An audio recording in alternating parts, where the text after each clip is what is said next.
Hello, everybody. Hello, everybody. Bit of Wagner on this Friday evening. Doesn't it make you want to run into the Black Forest and become an ecstatic? A different world. A different world. But yes, let's stop this. Let's stop this. Okay. Hello, everybody. Hello.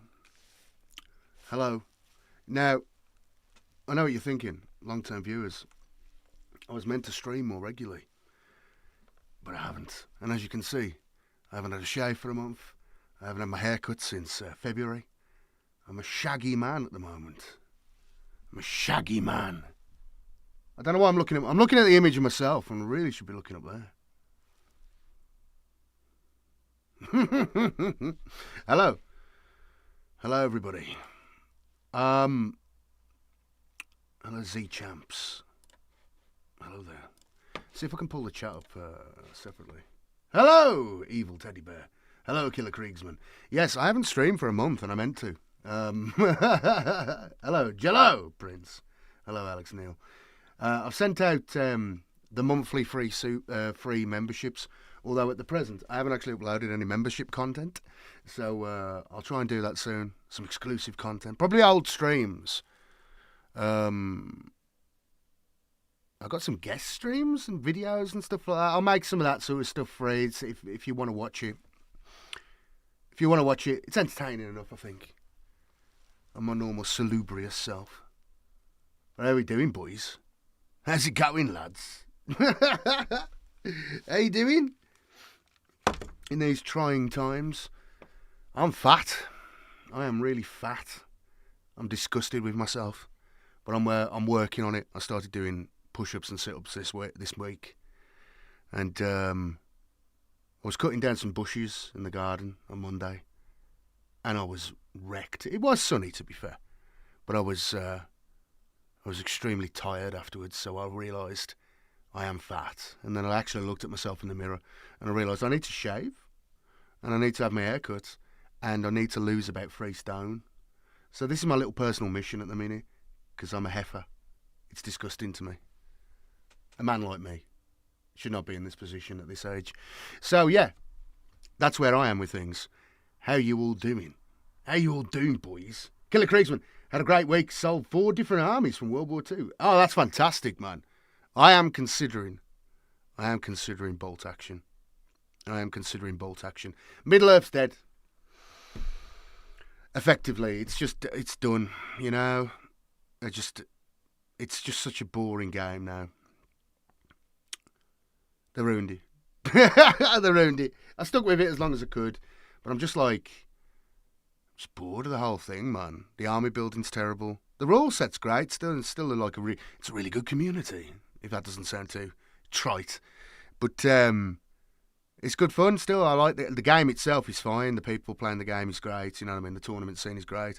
But it's just boring to me now. The army list building's terrible, man. There's no choice. You know? There's just no choice. The meta's locked. You know what I mean? It's just like there's nothing. There's no change. There can be no change unless they release like a new thing saying, yeah, now you can just use the alliance system. Maybe the Hobbit League will do something like that, but like for me, the game's just stale. It's boring. So I need a new game. But that's why I'm going to go with 40k for a little bit. I actually went and got the starter set I bought at the start of last edition. It's not the full one. I haven't got the little librarian in there, but they're just swimming on... they're just everywhere on eBay, so I can pick one of them up for like 10 quid. But I got this little set. I built the captain. These are the first 40k models. Other than a Fulgrim Primarch model, which I loved when it came out, and I had a friend of mine paint for me. I haven't bought any 40k stuff in like... Oh no, I did. I guess I did actually about like 6 years ago. I bought some Space Marines and I started painting them and it was terrible. And I got rid of them. I sold them on eBay. I was like, no, I can't do this anymore. But yeah, I'm going back. But then I got into Middle Earth massively. But now I am doing Space Marines. But I want to probably do... Or Conflict Conflict, is it Conflict 1952 or something like that? Whatever the name is. The sci-fi alternative future bolt action game. I might give that a go. Something like that. But for now, I'm going to pick up this new 11th edition box, and that's what this stream is about. We're going to go for all the little videos they've put out talking about like the design of the game, the rule sets and everything like this. We'll go through it as long as we can, as long as I can maintain my sanity, because it's quite late. But yeah, I'm going to do these. I'm going to paint them up with fleshed terrors. I'm going to get the Ork army, paint that up. That's what I'm going to do. So I've got this little starter set now.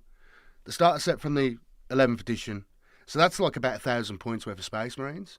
It's not very good army, but it's like, you know, it's enough for me. That's as much as I'm going to get at the minute, and see if I really see if I can get into 40k again, the tabletop game, because I've heard some things. But I am actually like reasonably hyped about it, and it's because at least there's something going on with it, you know. At least there's something happening with it. Middle Earth, and I need my outlet. I need my wargaming outlet, and Middle Earth provided me with that for the last 5 years, and now it's just really stale. So we'll give 40k a go, and we'll see. Look at my beard, man. That's a month, right? I shaved at the end of last month on the last day, and it's back. I got to really maintain. It's ridiculous. Anyway, Conflict 47 for 20% off. I might get in touch with you, man. I'm not on it yet. I'm gonna get the 40k one first, and then we'll see where we are. What chat all are painting them as flesh terrors, man. Obviously, as flesh terrors. The New Orks I'll paint green. But yes, we'll go through this. We'll discover there's a video on the lore. I haven't had a chance to keep up with any of this stuff, so I'm just watching it for my own benefit, if anything. It is a great beard, though. Thank you very much, man. I look like Vercingetorix, except fat. So, yes. Anything else has been going on? I don't know. I haven't been following anything. I don't know what's going on. All I know is the 11th edition is out tomorrow. And, no offence, Killer Kriegsman, but if you want to get an excellent discount on the new game, do check out the pinned comment, where you can go to Element Games using my link, and they give me 5% kickback. So, yes. That would be fantastic if you could do that. But, yeah. Yeah. Have you all gone? Are you back? It's telling me everybody's gone. It's up and down. It's crazy. Okay. Let's pull this up. So, the design team. Something important has happened, actually. So, John Blanche has passed away. Now, John Blanche is God, if you don't know, in the Warhammer world. He was one of the first. He's been employed on and off by Games Workshop in one capacity or another for years. He basically created what we would call the Grim Dark. You know, like the entire sort of aesthetics of Warhammer 40k was down to him. It started off in a bit more of a general sort of science fiction way, but because he was there, he was able to imprint his own dark sensibilities on the whole thing. I've got an art book of his somewhere. I couldn't find it. I was going to find it today and show you it. But, yeah, a great loss to science fiction, to everything, really. I mean, some fantastic artwork. I remember getting the Codex Imperialis, and you've just got all that artwork. Like, I think most of it is his artwork in there, at least the big pieces. So that was, like, 2nd edition. It's terrible, man. I mean, you don't know these people, obviously, you know, but the guy was just like such a major force within everything. His look, his style, the little things he brought into it. Like Warhammer and everything wouldn't look the same without this guy's work. So, yeah, rest in peace and all the best to his family and so on. But, I mean, I don't know how old he was. I mean, he must have been in his approaching 70. I don't know. I don't know the full details, man. And I don't know what he died from. But yeah, all the best to him. And you know, yeah, it's terrible, man. It's absolutely terrible. But yeah, what were we gonna watch now? I've distracted myself. Where's the chat? Let me pull the chat up. Can I pull it out? Pop out chat. There we go. There we go. Okay. So, I should be able to minimise this then. And I got my headphones. Mr. Typhoon. Hello there, sir. I'm glad you've all been enjoying the videos. I decided to change what I was doing. I've been running little experiments. The shorts are pointless. And if you've enjoyed the shorts, I appreciate that. But this is just shop talk. Let's get the shop talk out of the way, the boring stuff, right? So every week now, I will be aiming to get a new video out every week. It's all new videos now going forward. If you're after any of the old stuff, search me, Aborder Prince, on any podcast platform. Any of the major ones, maybe some of the niche ones, I'm not on there, but my feed hits all of them, and you can get all of the old stuff. I know people keep telling me Warsphere has got the wrong name. It's the wrong way round. I will get round to it. I've got to, next week I'm hoping to update the podcast feed and I'll start putting some new stuff on there as well. But in the meantime, everything else should be correct and everything. So yeah, go and check them out. If you go and look at all that, if you're after the old stuff, the old stories, everything like that. But won't be uploading. Well, there's one or two things I might upload in the not too distant future. But basically, everything I upload now will be brand new content, and that seems to have gone down quite well. I've uploaded 2 videos over the last 2 weeks: Devastation of Talan and the retaking of Taros. Those seem to have done very well, so that's great. No shorts, so any shorts you see are old shorts that have been uploaded along a couple of weeks ago. But I've gone for an experiment. I was posting shorts every day to see if it made a difference, and it did make a difference to my views. But like, there's just no cross. Like, this is just shop talk, right? This is just from a YouTuber. Shorts are pointless, man. I mean, maybe I'll upload one a week, maybe like midweek, but like you get 10,000 views on a short. You would think that there was some kind of transfer. There's no transfer. You get me? Like, because it's linked to a video. No one comes and watches the video. I mean, maybe a couple of dozen. But, like, you get 10,000 views, you think, oh, a couple of 100 people will come over. They don't. It's ridiculous. So, yeah, the experiment's over with that.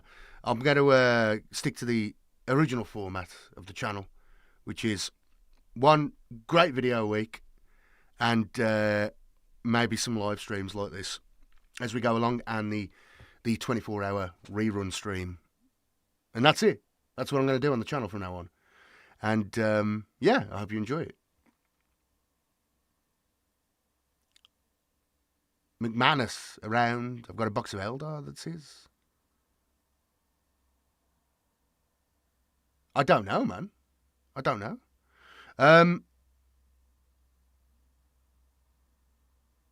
Yeah, that's it. All right, let's crack on with this. Let's see what these boys are saying. Okay.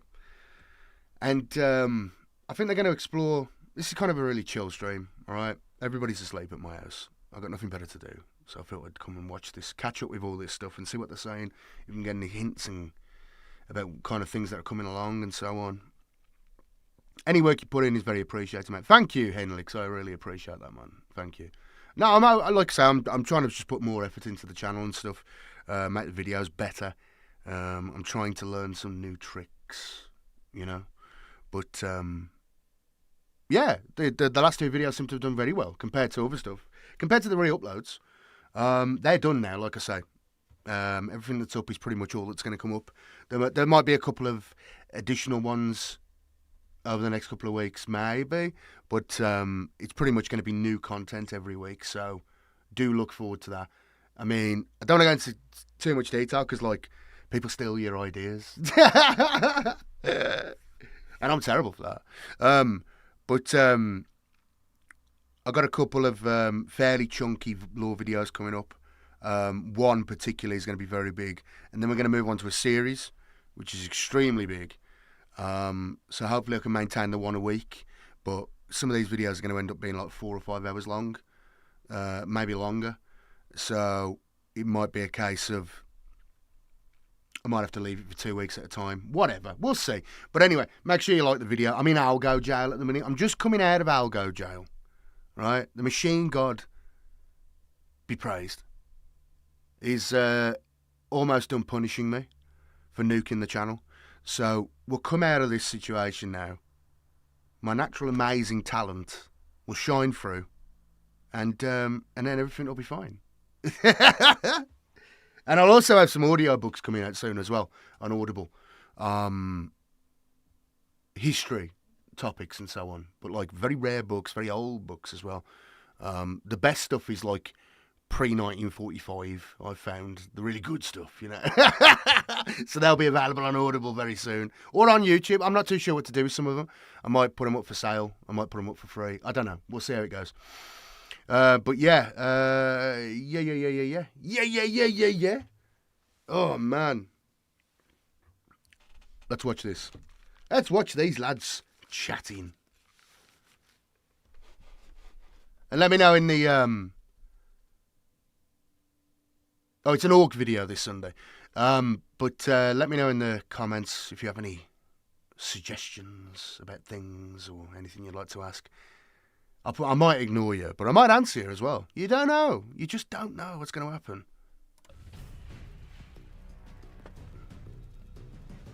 So thanks for joining us, Dom and Daz, as we talk all about the Space Marines that are in Armageddon. It's been really exciting to see the kit and to delve into it.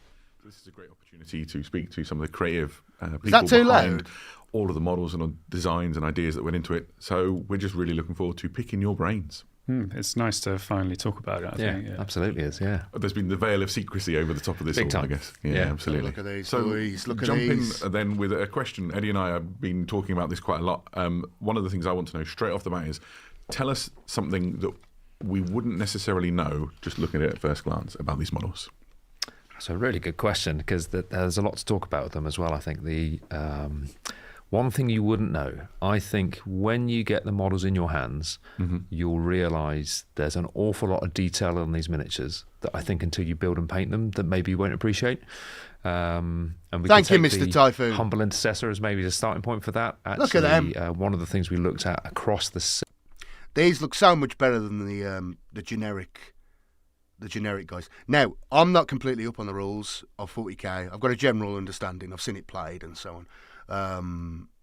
I own the rule books, but I've never bothered reading them. But I've never played 40k like properly since 4th edition. So I understand it's changed a lot. But I was under the understanding that, I mean, this is going to sound like a noob question, right? But they've all got different patterns of bolt guns. The last time I was dealing with intercessors, when I did build a box, you had to choose basically the squad. So that was like what, 8th edition when they came out. I built a box of them and a box of other guys, and then I had the starter set. And like I say, I was just like, I can't face 40k right now. I can't do it. But do they, chat? If you know, they've changed it so now a bolt gun is just a bolt gun. It doesn't matter what. Like, they're not like assault bolt guns, bolt rifles, or whatever they were called. They're not like, there's not the sniper one, the normal one, and then the short range assault bolter one, like this guy's got here. That's got the drum mag. Now it's just a bolter is a bolter. Is that what it is? Is that what they've changed it to? Let me know in the chat, man, because I don't know. Set when we're first looking at this project was, how do we get that excitement for building it, for painting it? It's cards now. Yeah, people have said about the cards, man. But isn't that just victory points? Isn't that just like, aren't they essentially just, I mean, I don't like the idea of the cards thing, but isn't it just like victory? They're just victory point conditions. They're just, you achieve this, you get so many victory points at the end of the game. I thought that's what it was. I mean, that's fine, but like, I mean, all you're doing is adding an extra step on, right? I mean, because normally in most sort of wargaming games, and like Middle Earth and so on, the victory points are in the scenario you play. So they're just adding an extra step of having these 2 decks of cards. You've got a scenario card, and then you've got the victory conditions cards that you draw. I'm guessing that's how it is. Place and time, for really every. That aspect I'm completely ignorant on in terms of the new 40k. That's what I know people complain about these things and so on. I've seen people playing the game fairly recently, about a month or 2 ago. But like in terms of the mechanics of how 40k works, I know how to play. I know how to play games. All right, I know how to play games. I'm an old school war gamer. All right, but like I said, for the last 4 or 5 years, I've essentially just played Middle Earth, which is a very old rule set. So I've seen bits and bobs. I'm hoping to get a lot of information out of these things. Every single model to be a Space Marine, right? Not just another suit of armor, but actually a hero. Yeah, you were talking about how when these were put together, each of the individual models has the... No choices now. What do you mean, no choices now? You get cards with all the options on them. I won't play it though, just paint it. Well, to be honest, that's probably what I'll end up doing. But I need a war game to play. I need to be able to go to a tournament or something like that every month or so to get it out of my system, you know. Because just Middle Earth just is not doing it for me. The cards tell you which scenario you're playing, which define objective locations, and they also give you missions, which is how you farm VPs from the objectives. Okay, yeah, okay, I figured as much. I've never actually discussed it with anyone. I've just watched people playing the game and I've gone, oh, okay, I get it. But yeah, okay. But there's no choice now. You just get it is what it is. So when they do these little crusade expansions, they're different cards, I'm guessing, and they offer different things. So some armies are favoured over others depending on the... Okay, I think I know what's going on. It just seems like a overcomplication, you know what I mean? The cards themselves seem unnecessary. Like, just have it on the scenario, you know what I mean? Just have the scenarios in a book.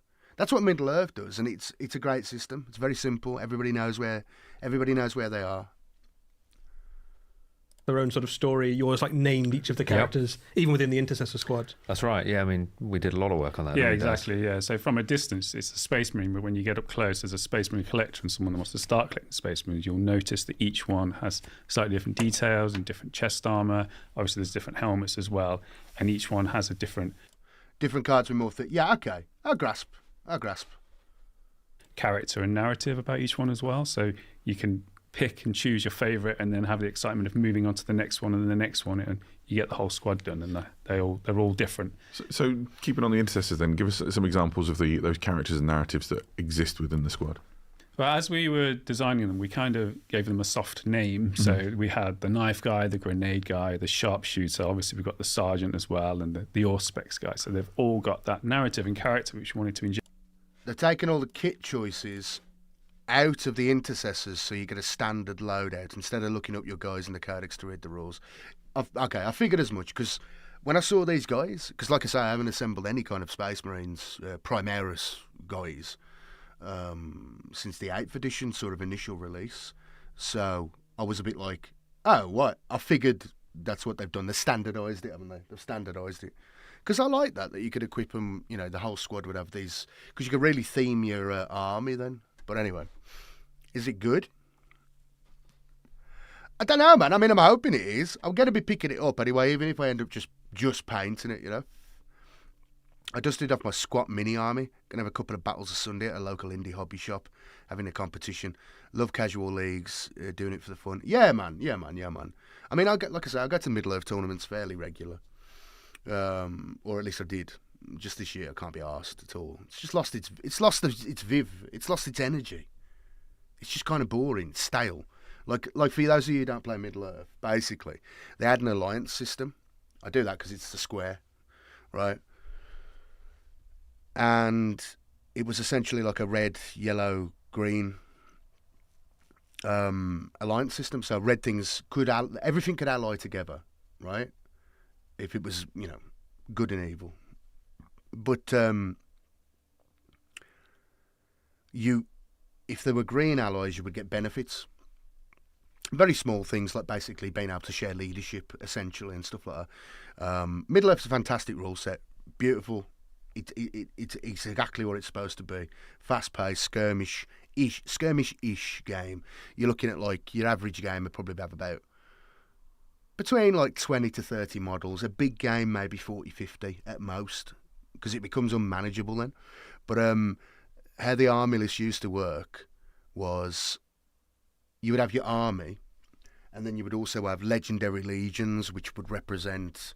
So you would have your Rivendell army, but then you'd have the Last Alliance list, and it'd have special rules for that list, yeah. For example, or like you would have Mordor, the generic Mordor list, where you could take everything from the Mordor list, and then you would have, Minas Morgul, whatever it's called, the battler, the Osgiliath, whatever group, the force that attacks Minas Tirith, that army.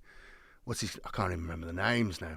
Stuff like that, right? So Isengard, it'd be the Assault on Helm's Deep army, that sort of thing. And then you could ally those together. You could take units from the Mordor army and stuff like this. But because they never actually interacted within the books or within the movies, they would have they would be nerfed a little bit. Not like over the top, but they'd be nerfed a little bit. But what that enabled was for the game to be, for the meta to change, for someone to discover something, for someone to discover counters to something, and so it'd be a continuously evolving sort of meta, which is good fun.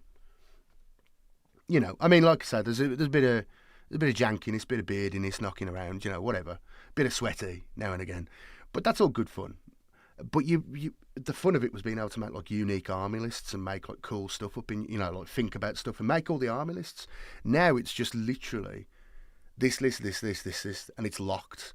The only difference is the point level. And then some of the armies that they've put out, you can't play beyond a certain point level because there's just like not enough models.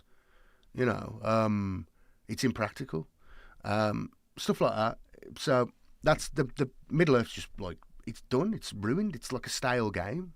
There's no updates coming, there's no new army lists coming, there's no new models coming. There might be like they might bring out an updated version of Aragorn or something, but it's done.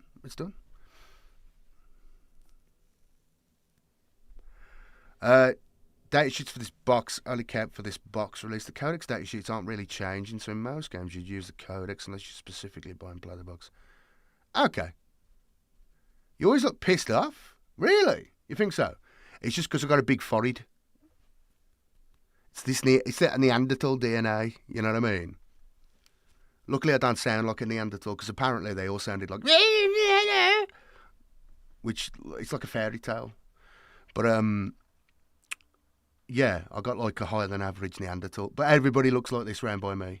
It's like the local stock, okay? This is the local breed. All right? We're built for fighting and mining. That's... This is the heart of it. I'm from the heart of England, This is the core. This is Mercia, you know what I mean? We're built to be stocky, I'm a Norman as well. I'm a Norman. So it's not really I'm not really pissed off at all. But ever really, generally, I'm a very jovial type. But yeah, it's just because my forehead. That's a local dialect. Me forehead. Me forehead. Project into the whole set. So it wasn't a standard Space Marine in different poses. It was each one doing something completely different. And then going into the detail, like I mentioned, each one has a different armor and its own character. So he's a named hero as in the 10 that you can then pick and choose which one you want to start painting and add to your collection. And that's a little bit different from the intercessors we saw in the very first Primaris kits, where they're almost like fresh off the production line from Mars sort of thing. All the armor is pristine. These ones have got elements of different bits. I have to say, I really do like that. I was speaking to a mate of mine, and he said, first thing he said was, it's good that they seem more like Space Marines now. They've got more differentiation. They've got more difference to them. There was that clean look. It was very Halo Spartan look, and I know that turned a lot of people off. and me included, like I had a big problem with the Primaris thing. I'm still not too keen on it. I think it was a badly implemented change, very badly implemented change, and the efforts they took afterwards were pretty bad as well. Like, do you remember those shield guys with like the skeletons on them? I think that's a bad look. I could see what they were trying to do, but I think it failed. This is a much better representation. But at the end of the day, they should have just made the Space Marines bigger. That's all they needed to do. They didn't need to do any of this. They could have just said, we're changing the scale of the Space Marines. Too bad, so sad. Buy new Space Marines. You're going to buy them anyway. Buy these new ones. That's what they should have done. But now they had to go the long way around to get to where we are now. Bits of armor and iconography and things like built into them, haven't they? Exactly. Yeah, we use a lot of our artwork as well as inspiration for the whole set, but especially for the intercessors, because within the artwork you get a large version of what a Space Marine is. So with all the different details, German veterans. Yeah, I mean, I really like the look of all the models from Bolt Action. I need to go there. It's around the corner from GW. I'll try and go there next time I'm up that way. But I like the armies. I heard the rule set is a little bit janky now from someone compared to how it used to be. But I do like... The thing that got me was when someone explained to me how the artillery works. And I think that's a really conceptually... Listen to me like I know what I'm talking about. I like the artillery rules.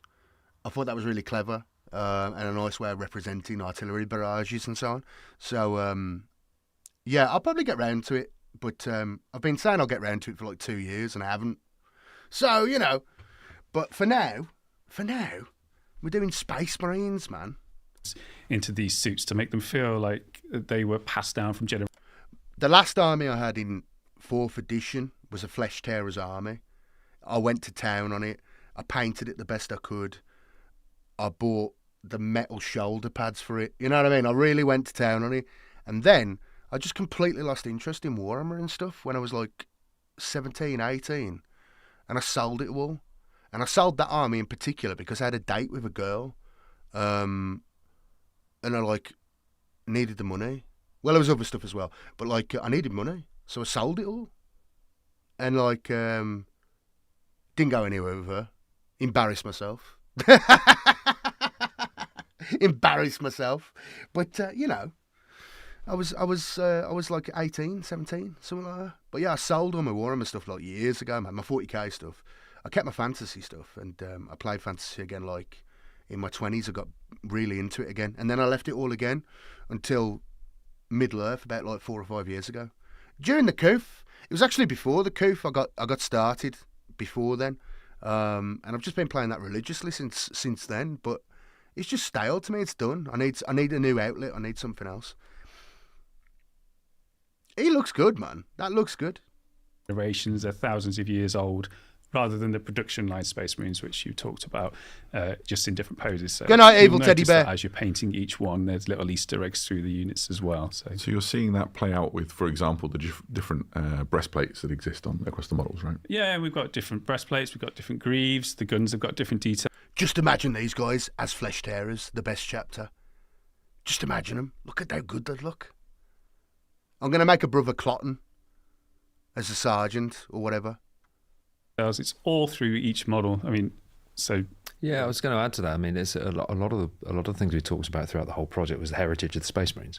Because one of the great things about Space Marines, they've got like a 40-year history, and our job is to, it's an important job, is to not only refresh and update and bring new models into the range, but also they've got to be authentic, and they've got to be, they've got to be new to people that have collected for years. They've got to be new to people that have never seen a Space Marine before. So actually, it was quite a joyful experience doing this.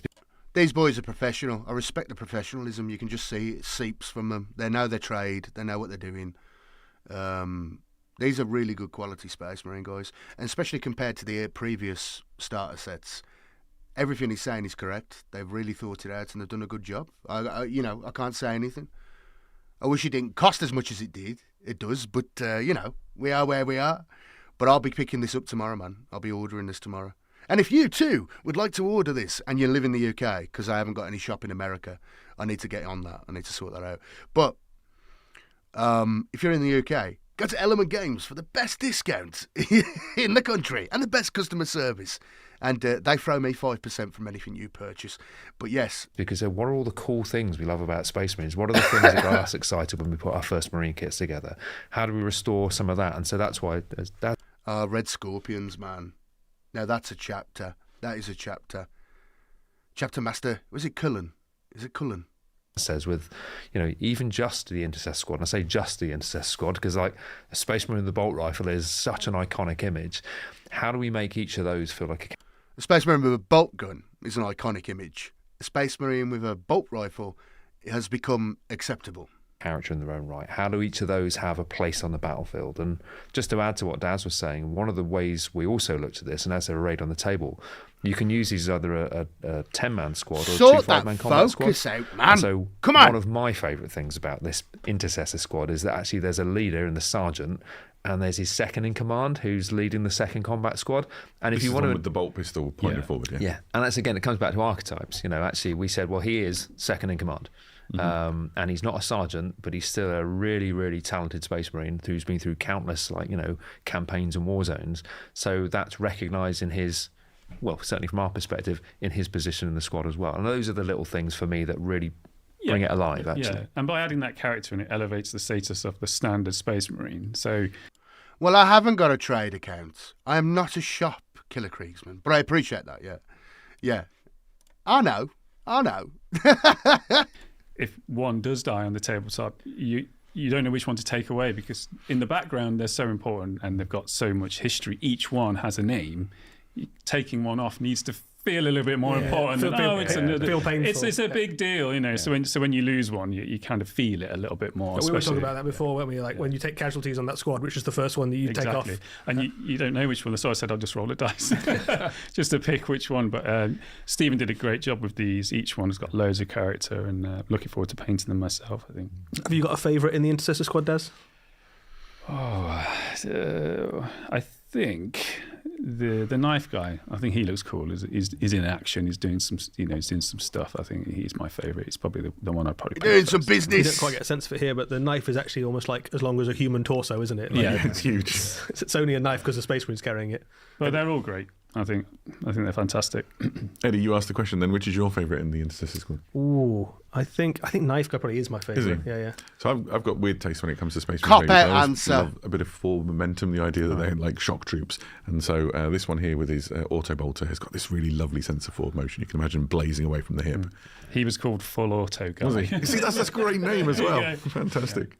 I love the sergeant. He breaks his silhouette a bit as well, and he's got that stepping forwards feel to him. So, the one opportunity to have a guy wielding a chainsword, which again is a really cool Marine weapon. Yeah. It's not a Marine box without a chainsaw in. Yeah, we wanted to make sure it had all of those archetypes in there, and with those weapons that you associate with the Space Marines, the classic bolt gun, and it's the chainsword was a given basically. Should we move on to one of the other units? So Vanguard veterans, obviously very cool. They're the kind of fast attack element in this box. Tell us a bit about them. Well, they sit alongside the Stone Guard in terms of their hierarchy within the Space Marine range. So, had a good look at the Stone Guard and these look great. They look great. what they had. They're kind of the companion units. So, again, just injecting a lot of narrative and character into the unit, making sure that each one was doing something different and interesting within its own right, and then making them dynamic as well, so that they contrast with the other units within the set. Yeah, one of the things I really like they about will look them good is they're as all kind of flesh leaping off tearers, these rocks, and the rocks themselves, I think, are quite unique and unusual. where's They Seth? are like the Armageddon rocks. Where's aren't they? They're Seth? specifically referencing the geology of Exactly. the world. Yeah, we designed a full terrain set for this whole set, so there was a narrative. So it tied the Orks and the Space Marines together, not only just in the way the miniatures interact, which we can talk about, but within the basing as well. So when you paint the whole set, they'll be in harmony and they'll come together. So it's that rocky. I mean, I like the look of the Space Marines and everything. I really like them. But the Orks, when they were revealed, with the big, wow, they look sick. I really, really, really like the Orc stuff. I'm not too keen on the Gretchen, But or the Weird Boy, to be honest. But everything else looks peak. You know, just absolute peak. I'm gonna paint them up. They're gonna look sick, man. I might do them up as like blood axes though, and like paint them with camo, but like bad camo because obviously they're blood axes. So like I don't know, like grey and white, something like that. I don't know, something like that. I might do something like that. Spiky Armageddon terrain, which we designed. We talked a little bit about that sort of terrain component and how the bases help tell the story when we unboxed it all. And Eddie pointed out the sort of way the librarian in this set and then the Weird Boy in the Orc half sort of parallel. We say, "Damn Legion, you're going into the rules in a manner which I have very limited knowledge of at the moment. So I'll have to take your word for it." I'll have to take your word for it. I just want to get these guys painted up and play a few games, see how I feel about it. Parallel each other, and you can see the sort of direction of the. But the models themselves, I mean, looking at him again, he probably is pretty good, to be honest. I need to get a better look at the Gretchen, maybe. There's an Orc one in a minute. We'll look at that as well. Rocks. I think that's really interesting to see it actually play out across like all of these things. We'll talk about the land speeder in a bit, but I've had a bit of a summer cold. That's why I sound a little bit hoarse. I haven't had a great week. I've been a bit sick. You see the same sort of rock formations. I'm run down, man. I'm just run down. I got a toddler. I got work stuff. I got busy stuff. I do this stuff as well. And it's just a lot, man. I just got a lot on my plate at the minute, man. I'm just a bit run down. I'm a bit sleepy, a bit tired. And things there. To pick up on the thing. A bit sleepy, it's my son, really. You don't understand how exhausting it is having a kid. I'm at this age as well, right? I won't go into it, all right? But I ain't 20 anymore. If I was in my 20s and I had a kid, I'd be less tired and less just exhausted. But I do, and I am this age. I am nearly 40. So, you know, it's exhausting. And you were saying... And you have to hoover up a lot. About the dynamism of the way that they're leaping off things. I really like the guy here on the left whose feet are firmly on the ground and there's a real sense of weight to the... I've got all the vitamin supplements. I haven't been taking them for like the last 2 or 3 weeks. I've been too busy. But this week I've started and I am starting to feel a lot better. Boost up, you know. I've got all the stuff. Don't worry. You know, I've even got the royal honey. Okay? I'm going to get fit again. I'm sick of being fat and tired. I'm going to get fit again.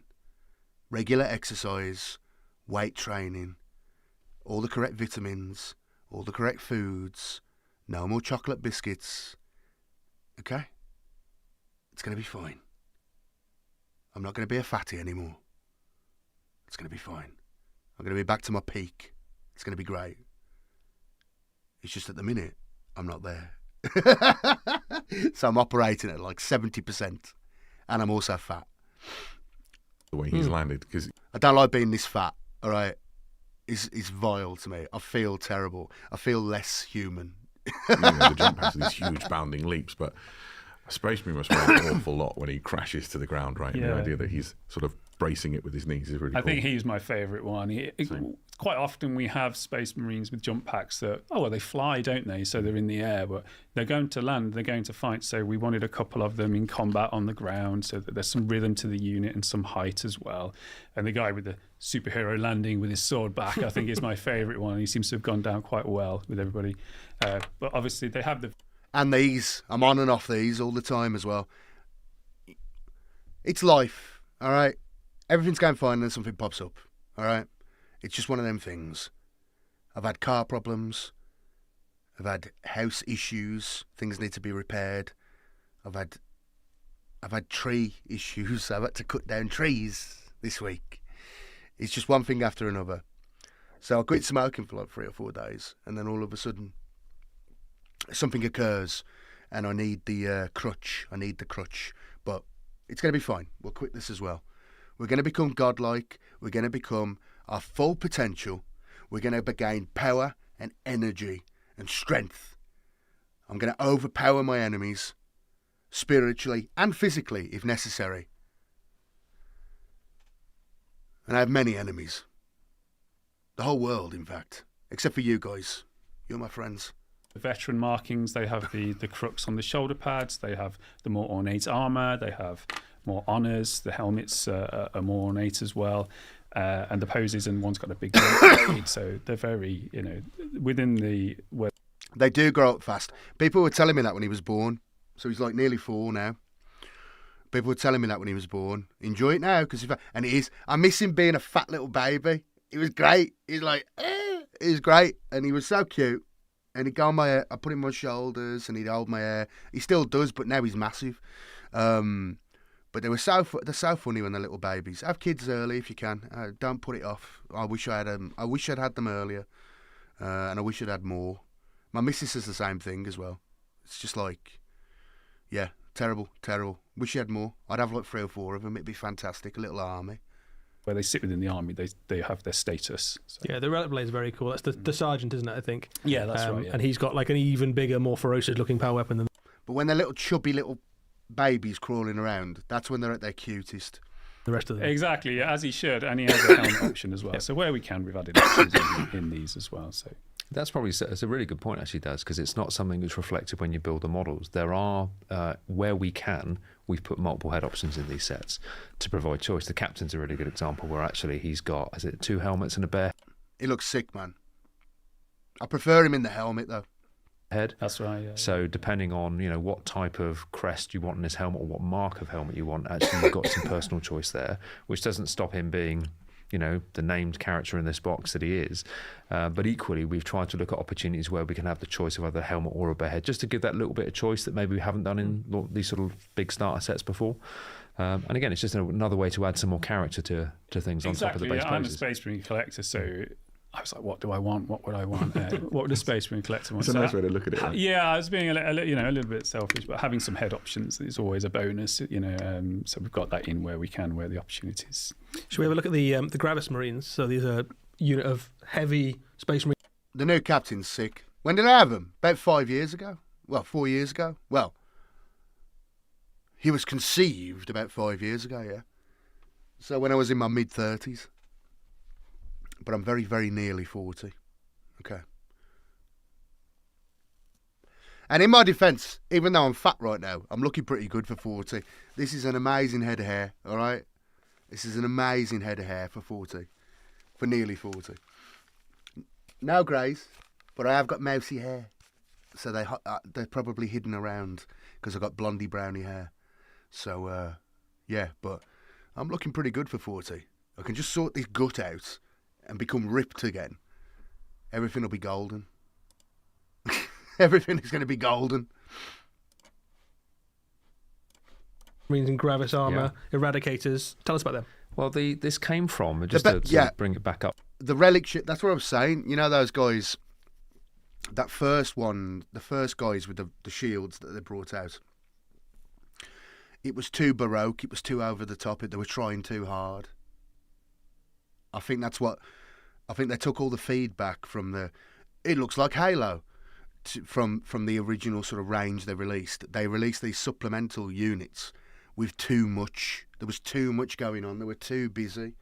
And now I think they've got that balance complete. Well, they're just Space Marines now. They're just the old Space Marines now, but bigger, which is what they should have just done. Up to the sort of some of the principles when we looked at the Space Marines from the start. One of the things we really wanted to do, on top of getting that sense of a place in time on the battlefield, a sense of 41. that heritage of the Marines, we also wanted to have sort of what we'd consider the 3 main tactical pillars of the Marines. One is the tactical aspect, one is the assault aspect, and one is the devastator aspect. And so these fulfilled that. And also it gave us a slightly different dynamism to the 3 infantry units. So you've essentially got your assault squads, you've got your stoic, objective capturing line infantry of the intercessors, and then you got the heavy blazers, right? And what says that better than a heavy bolter? So that nice. heavy Look at the Gravis shells. armor gave us a real distinct unit silhouette. That's it's nice. a 3-man unit rather than a 10 or a 5-man unit, so you get that nice pattern across the battlefield when you put the squads out. And actually, it gave us an opportunity with the sergeant to just add a little bit more flavour and narrative to it that maybe when we first had a look at them, we didn't expect. It came out in the design phase with Nye, who made these, was the sergeant being out of ammo that actually he's got his ejected heavy bolter magazine on the base, but that doesn't stop him. You know, he's whipped out the bolt pistol and he's still blazing while the guys around him are still laying down fire. So you imagine like a tide of orcs running towards him. Yeah. He's gunned a bunch down with the heavy bolter. Yeah. He's dropped the ammo. He hasn't got time to reload. Just whips the bolt pistol out. And there's something finishes about off the last that. orc. Yeah, and there's that idea that he's not even. It's just reflex. It's deeply cinematic, right? And it's like that moment, like, you know, I play a lot of Space Marine 2, the video game, and there's a I can't even imagine that, your eldest being 19. My mum had me at young. She was 18. It must be so weird, because, like, at my age, she had a fully grown bloke living in her house. It's so weird. It's so weird. It's so weird to even contemplate that. Because I see him now, and he's growing, and he's developing, and so on, and it's great, you know what I mean? He's a clever little boy. But, like, to think that he'll be, like, a full-grown man soon is bizarre, you know? I'll be, like, mid-50s. that comes that bit where you're running dry and you want to, like get stuck in or whatever, and you see this sort of thing play out in movies. You know, your magazine clicks dry and you straight away pull out and start firing. I love small sort of narrative components in models to help tell the story, and the fact that the magazine is dumped in and it's sort of half sunk into the sort of ashy ground of Armageddon really helps land that. Absolutely. I think one of them's got ejected bolt. There's a pile of casings. There's a pile of around. bolt shells. You can imagine he's been standing there for a while, just sort of churning through his magazine. And it's those little things that really excite me. Okay, I'm sold. I'm sold, man. How can you not? I'm sold, man. That's sick. About these sort of projects. I'm glad I still get the joy out of like little plastic toy soldiers. I tell you, because I know some people my age and they've turned into like grumpy old men already. I don't know what it is, man. They've got no joy in them anymore. I don't know what it is. So it's actually, again, it's when you get the model in your hand and you're putting it together and go, oh, that's cool, because that connects this part of the model or this part of the story. And I think that's where, it's easy to assume that because we've done so many Space Marines over the years that it's like, oh, it's just another Space Marine. None of these are just other Space That's Marines. crazy, Henlix. I can't even imagine that. Mine's like an that archetype, a reason to be in this set. And we'll get onto the characters, I'm sure, in a bit, because then we'll get really excitable. But a flawless segue, I think we can. Well, let's use that. To I'm quickly sold, mention about the Gravis, man. they've had the same treatment as the intercessors in terms of the art. Oh, sorry, I got to like chill. Sorry. And if you're sold, why don't head over to Element Games using the link in the chat, where you'll get the best discount in the industry and the best customer service. And as a bonus, everything you purchase, I'll get 5% off. Armor is different as well. Yeah, I noticed that when I was The building Gravis it. that we've had so far, it's pretty much been the same suit. So it was like, how do we nudge that on a little bit? How does each Gravis look quite different when you get up close? We've Because got one of the different faceplates helmets. feels like a Mark 7 faceplate inside the sort of outer Gravis shell. Yeah, we right? had a bit more fun with it, and then you'll notice that the greaves, one's got studs on the greaves, the bonding studs, and then there's more purity seals. You are all old. The demographics on my channel are, I think 90% of the audience is there's no young uns here. I haven't got the Zoomers at all, or maybe I have actually technically. But like the demographics of this channel are 24 to 44, which is good in a way. I won't bother explaining it, but like that's very good for me, really. So like in terms of my views. This is more background talk, all right. But in terms of my views, because I've got such an older demographic, like in terms of ad things and so on, I don't get like the norm. Like I punch way above my weight compared to other channels that get like a lot more views, because you guys are older, so YouTube and so on, for advertising and things like that, they think that you're a wealthier demographic, I should say. So yeah, you guys, each one of you guys is worth like 10 of a younger person. It's actually about like 60% of my audience are like, I think it's 30 to 44, and then it's like 20% 24 to like older 20-year-olds and so on. But yeah, it's an older. Obviously, it's going to be though, because like like attracts like. You know what I mean? You guys might not necessarily watch someone who's like 20, because you'll be like, I don't know, or whatever. You know what I mean? But like a younger person isn't going to watch me because like I'm an old man in their eyes. You know what I mean? So yeah, it makes perfect sense. Again, we've just injected a little bit more of that. And you were saying variation. how the faceplates on them, it's not the whole helmet necessarily. You're 27. You see, it's already over for you, mate. 27. It's already over. It's already over. Best years are behind you. I'll tell you this. Someone said this to me when I was like 24, 23. He said to me, and he was about 50, and he said to me, 30's your best year. And I was like, come on, 30's old because I'm like 23. But he said to me, 30's your best year because you know who you are then. And that struck when I turned 30, when I was like 31 or whatever. I always remember that because I was like, he's right. You know, like you know who you are. You're not trying to be anything else. Still at the age of like 20, you're still trying to like, oh, maybe I should be like this. Maybe I should act like this. By the time you turn 30 and you're in your 30s, you know who you are. You know, you're confident in yourself in a way that you probably aren't in your 20s. Like, you know who you are, you know what you want to do, you know what you want, you know. Yeah, it's. I think that's the best age. And yeah, that guy was right, man. He was very right. That's either Mark 7 or Tacticus. It's like the front bit of the helmet comes off. Yeah, so I think it was Eventually. important for us not to label the armour as this type of armour or that type of armour. It's Space Marine armour with elements from, it nods at other elements of different Space Marine marks of armour. So the top cap is the same, but it's the face plates that swap out. And we've done that before on the Mark 6 style helmets as well. It's essentially the face plate that comes off. But you'll notice that some shoulder pads are just full shoulder pads without the trim on. And then we've got the large greaves as well. I love them. Just put that through. The more they're talking about them, this is really good marketing from GW. You can say what you want about GW, but the reason they are where they are is because they're the best at what they do in this sphere, right? They this is exactly what you want to see. People taking the subject seriously, even though it's toy soldiers, but talking about it in a very serious, not over the top, but they're just discussing how cool it is.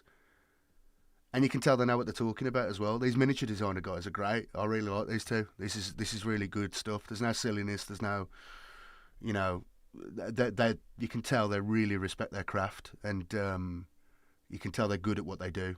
And it bleeds professionalism and skill. Like, it just bleeds from these guys, and that's really good, man. You can tell that when you meet anyone who's like, a car salesman or anything like that, you know.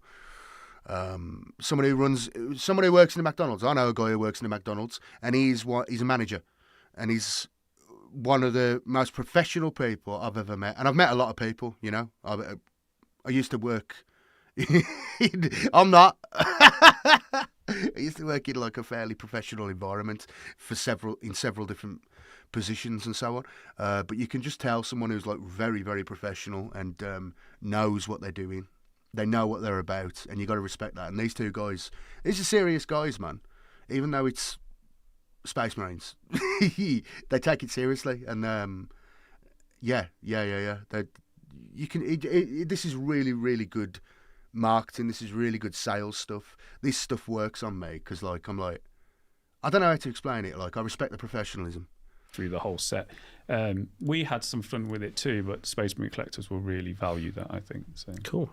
Well, let's move on to the characters. I think possibly my favourite model in the box is the standard bearer, just because the banner's just wonderful, right? It's really fun to paint, incredibly thematic to Armageddon as well. Okay. That all being said, when they brought these guys out to have the tabard underneath their armour, it's always annoyed me, man, because it doesn't make sense. Like, how's that held up? How's that a sealed suit of armour with the tabard underneath the chest plate like that? It doesn't make sense. It's supposed to be a sealed suit of armour. You can understand having the robes on top, the tabard over the top. Like, if they were going to have a tabard on them, it should be like over the chest plate. It shouldn't be under the armour, hooked under the armour, because how's it sealed? It's not sealed. The belt I can kind of understand, but I always assumed the belts were like actually like part of the armour, you know. But yeah, this has always niggled me. I'm not keen on this chest, this little belly bit, and the tabard. It just doesn't. It's not right. It's not right. Something wrong, man. How did you kind of go about designing that? Well, we do mock-ups as well. So we kind of got some inspiration again from art, and there's a classic piece of art where the Space Marine's raising the banner up, and every time, well, we've done a standard bearer so far, an ancient, he's just holding the flag, which is nice, but it was like, let's have him in battle. It's really cinematic. What's going on? It's a last stand sort of situation. So that was really the theme for this guy. And Joe did an awesome job on this guy. Just gripping the banner instead of just having a flag. You can imagine it in a diorama, can't you? Like just a mound of dead Space Marines and Orks. He's like standing in the middle of it. This whole set is a diorama. When we sat down originally, it was like, what are we going to do? It's going to be narrative. It's got to have character. It's got to be cinematics. It's a snapshot of a battle. So having him there on a mound at the back, you can picture it in your head what's going on. So I've had quite a lot of fun with this guy. I built him on a lunch break, and I've been Dark Angeling mine up. So I use one of the hooded helmet heads, Right. And that ties in quite nicely because he's got sort of loincloth thing at the front. Yeah.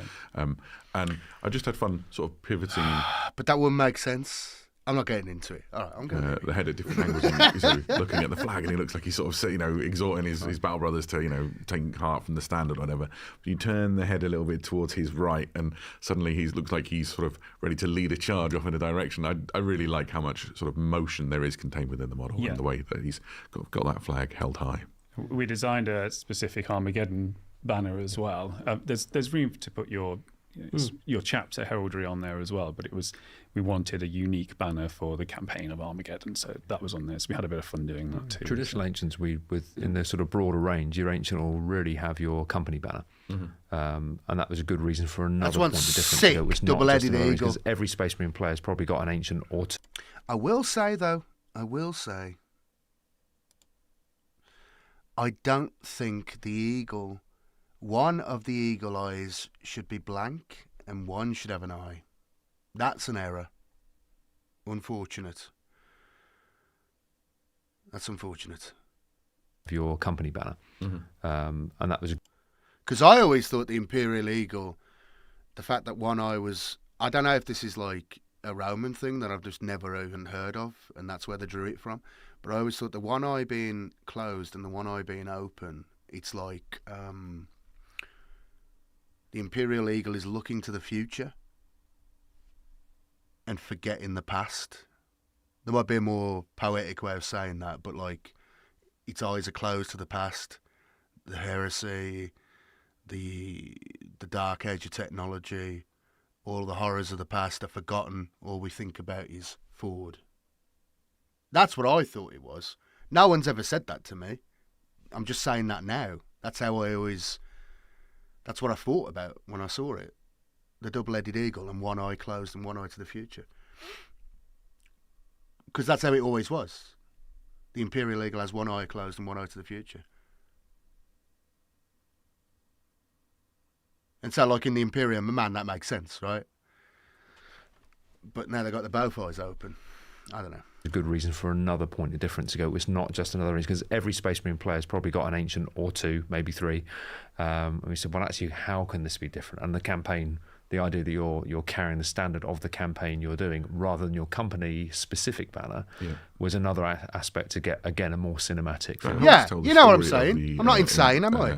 The Operation Imperator, this crusade that the Space Marines are launching to relieve Armageddon, because a lot of the chapters present aren't able to send full companies, a lot less. And it's the idea that they're sort of carrying a specific banner for this thing, because the second company banner's elsewhere, right? Yeah. This is what you've got, and that I think is a really nice hook that you can imagine. Each of the Space Marines, they've sworn these oaths to relieve the planet. That's really You can also imagine like a mixed Space Marine army, right, where you've got some Blood Angels, some Ultramarines, and some Space Wolves, and one of them's got the kind of Crusade banner, and they're all following I behind like that that a guy. lot. Yeah, that'd be nice. We elevated the status of the Ancient a little bit on here as well. The ones we've done before is essentially been I don't think I've ever mentioned that before. I just took it as a given. Just seeing that now with the two eagles with the eyes open, it just struck me that that's not right. I don't think I've ever mentioned that before. I think that's just something that people see, and knowing the 40k lore and so on, you instantly wow, you know what I mean? You don't even acknowledge it. But yeah, that's a little bit of an error. That's a shame. But whatever, it's fine. An intercessor with a banner with this guy. It still looks cool. Don't get me wrong. But if they just had that little, there was just one eye not open, one eye closed. That would be even more, even more keyno. We gave him the Sir coat and we sort of levelled him up a little bit more of a veteran status because he is going to be an honour. So we did bump him up a little bit in the way that we decorated him and designed him. So. He's got the laurels of victory on as well, hasn't he? So again, that's one of those subtle nuances of something that's really important in the honorifics of the Space Marines. Obviously there's a lot of iconography on Space Marines. We put a lot on different miniatures over the years, but there's an awful lot of hierarchy behind that. And that's something that, if you don't know a lot about Space Marines, it doesn't really matter. But if you know, it's there. You've got lots of like nice open bits on the banner as well. There's a little kind of shield section at the bottom if you want to put some iconography that you've either like researched and gone, oh, this means X or Y, or you go, I'm going to use this and I'm going to decide that it means I killed my friend's Eldar last week or something. And it's a balance that it's something Daz is really really serious about with all of miniatures design. Is we've got to make these models paintable. But also we've got to find the opportunities to give customers free space on models and rest on models, but also opportunities to help them. And the banner's a really good example, I think, for that, where we go... Yeah, exactly. It's blind to the past. Or forgetting the past. I suppose being blind to the past, it adds a different meaning to it. I know where you're coming from. But either way, like, it's a nice, very subtle element to the main logo, the main mark of the Imperium of mankind. Has got this nice little subtle thing that the majority of the population would never acknowledge or never really contemplate or consider. But like inquisitors, high lords, chapter masters, really sort of high up people who know a thing or two about the heresy and things that have actually occurred in humanity, that are allowed to have this knowledge. They would see that every day, and it'd be like a little thing at the back of their head. Like that's how I always considered it, anyway. Expecting our customers to freehand an Armageddon banner based on a piece of artwork. I mean, there's some people so who far can do beyond that. Me, yeah, right? Me too, right? Doesn't do it. Was it really? Is that where I've got this from then? Maybe it was. Do you reckon it was the Codex Imperialis, or was it one of the... If you know, let me know, because I can't remember. If I have read that, it's possible I have, and that's where it's come from. But it's something I've always thought. Give it a go. So it might be like really, really early, like second edition, the Codex Imperialis. Because the Codex Imperialis was like, that had everything in it, The third edition rulebook had some really nice gems in it. Third or fourth? Third edition. Had some really nice gems in it about the Imperial Palace and stuff like that. And then it became a bit more generic as you went along. But like I say, I stopped playing at fourth, so I don't know if it's something after that. I didn't read it because I missed a couple of those rule books. I don't think I've ever looked at them. But Codex Imperialis it might have been in there because there was bits like that. And then there was the third edition one and the one with the Black Templars on the front. That had some really nice, like little, really, really little nice bits of lore in there. I don't know. Yeah, that's give it a go. You'd be right. But then having those sculptural elements that actually let any painter have a go, but also then give them, as you say, those free elements. You go, well, if I want to do a bit of a transfer, or I want to do a little bit of freehand, or you know what, just paint it black and be done with it. I definitely appreciated the... Maybe we all read it then. I just can't remember where. But it's definitely a cool thing, right? So okay, so it's not even just my thinking on it or people's assumptions about it. It's actually written down somewhere, and they've ignored it, which is unfortunate. The Armageddon word written embossed. Unless this is Gilliman. Yeah, Gilliman. Yeah. Bringing happy clappy vibes to it, is he? Put the wash in and I was like, that is much better than I would ever have done. That's better than my handwriting, for sure. Cool. So should we move on to another character then, since we're going through them? The Chaplain is in many ways the star of the cinematic trailer that we saw, and I think that's largely inspired because of how badass the model looks, right? Where did he come from in the sort of mind of the creative team? Well, we wanted, obviously with these sets, we always like to add something new, and we knew that we It's very wanted a jump pack chaplain very early on, and there's nothing more 40k than a Space Marine with a skull helmet. so we knew we needed one of those in there, and again to lead the Vanguard.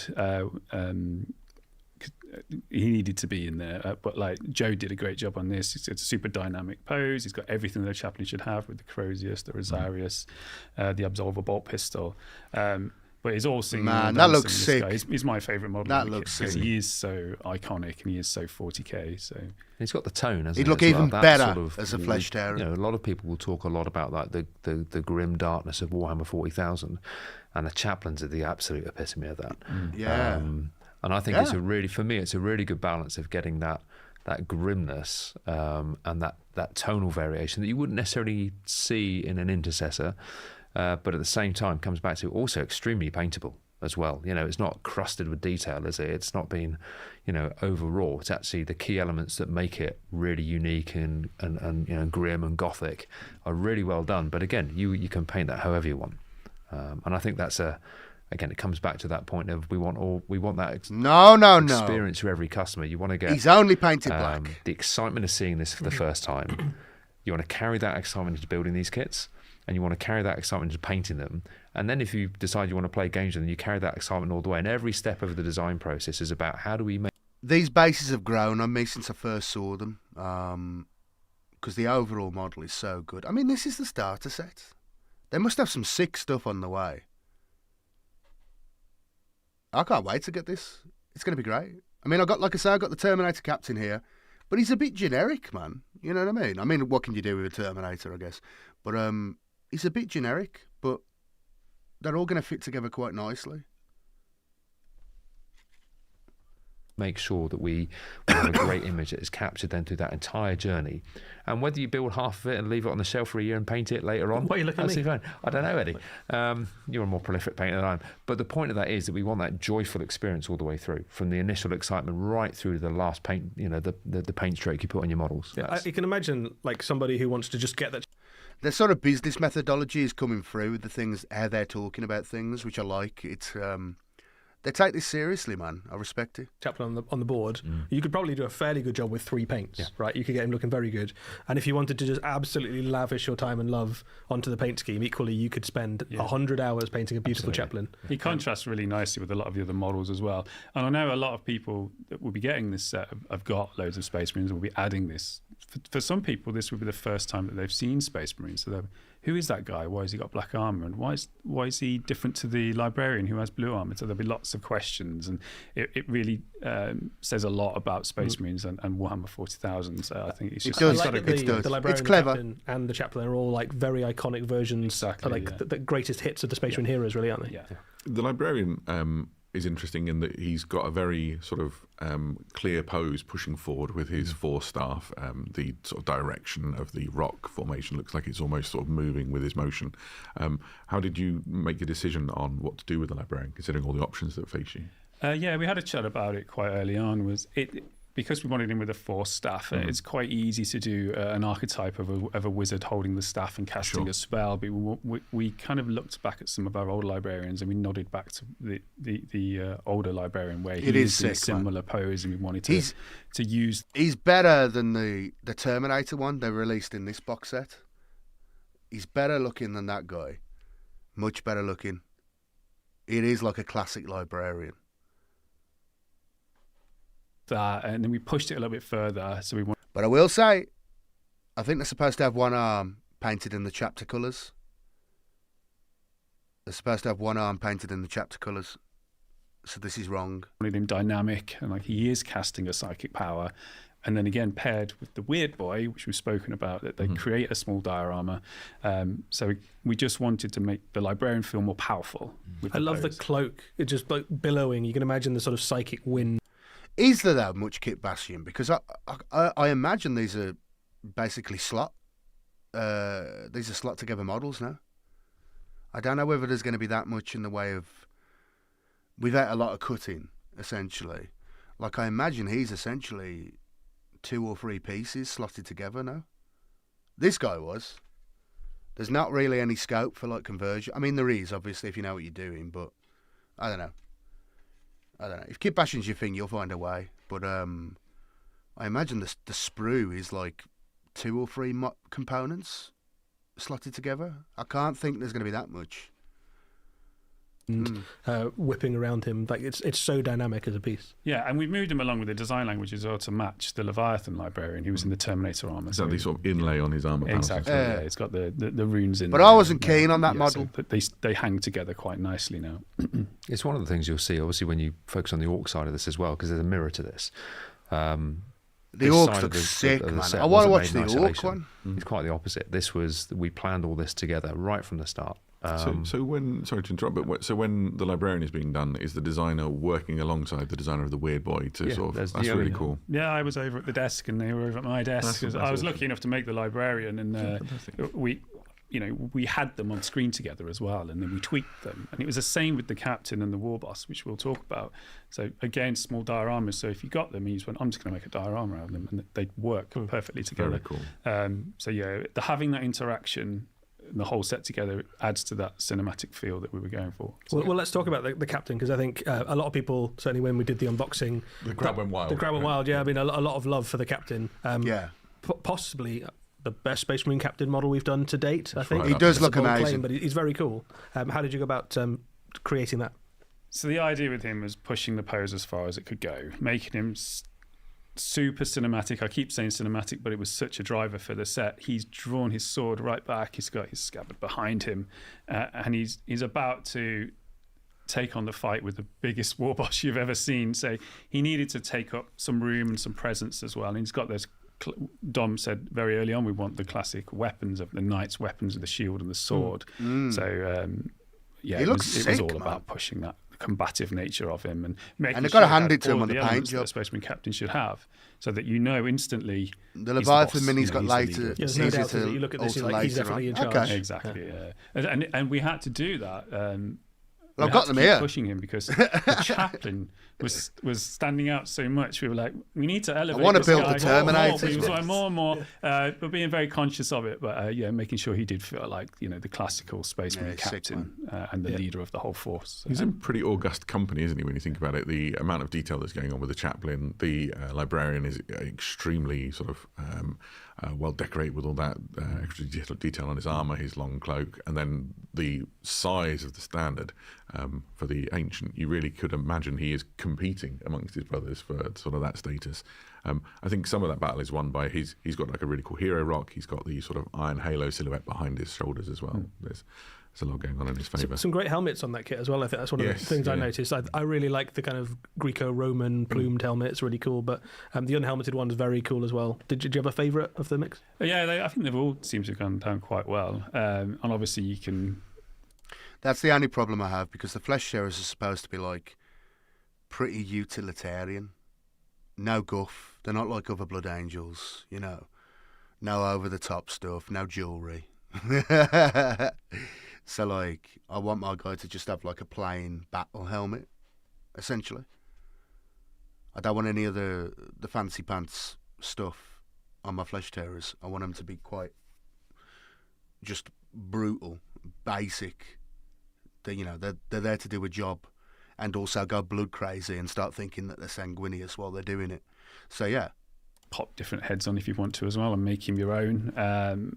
But yeah, I think the Lowell Victory helmet with the Mark 7 style faceplate is probably my favourite one. I popped that one in there. I was like, because that's the one I want. I went for the bear head that we have here on mine. I think it's a really cool hairstyle that I can't do, so I'm all in on that. A Blood Angels are going to have great hair, though, right? That's you'd hope so, one of right? the things. Yeah. It's quite like it feels like a weird thing to pontificate on, but I think that the hairstyle they're gonna have great hair. Nice. The sergeant has like a really cool sort of mohawk thing going on. He's got like a really stylish look. I'm like, as a man with one hairstyle open to him, I celebrate it. Dad's actually a hairdresser in a previous life. There we go. You can live vicariously through the Space Marines Exactly now, and that's right. what it is. Well, just on Daz made a really good point about you were all talking about the heroes hierarchy and how we have to. I'm not to good make at sure we painting know who's the faces. leader and who's the banner bearer and everything else. But again, Middle Earth has similar been a to real mirror this against, learning especially curve with for me. the captain and the librarian, because they're going up against the war Look boss. at the and Weird size of Boy. the war So boss, we're then man. part of the, I keep using the word joy. Part of the joy of this is actually, and this is something you guys will never see. It's not about how we do stuff, but actually, we just got a lot of models on table throughout this, didn't we? We were literally pushing models around tables with the orc side of it constantly. I suppose if they've made the weird boy and they're like, the weird boy looks like this, he's big, he's this imposing. Absolutely. You can't have a little meek librarian next to him, can you? And there's something for me about that, which is actually, it comes back to what Daz said right at the start, right? Dad's a massive Space Marine fan, as am I, as we probably all are. I think there is something about like the first time you play with toy soldiers, whatever age you are, but for me, some years ago, playing on the floor with a load of models and put them in the squads you want, the positions you want, finding your matchups, sort of picking on your mate's bad guy, all of that stuff. For me, there's a lot of that in this set. There's a lot of that sort of just purity of enjoying miniatures, and hopefully that's what's come through with this set actually. We again. I really like these guys. Existing Space Marine collectors and new. So if you are an existing Space Marine collector, the captain's in the new pose. He's got different. These details. two guys The are librarian cool. is These are completely cool different to the ones guys, we've got on offer. The chaplain is brand new. The ancients all singing, all dancing compared to the ones which we've seen in the past. So even if you've already got a massive Space Marine collection, this one will appeal to you as well. So, well, there's one model we haven't talked about in the set yet, which is the land speeder. So Adam, you've built one of these up already. You had a lot of fun with it. I love it. This sings to my heart as a long-term Space Marine collector, like you just talked about, and with It looks sick. particular sort of love of the Dark Angels and the Raven Wing. This feels a real niche for me. There's a whole bunch of things I'd like to pick on. Looks but, really good. Throw the question out to you, Dom. How did you come on settling on a land speeder, and what choices did you make going into it?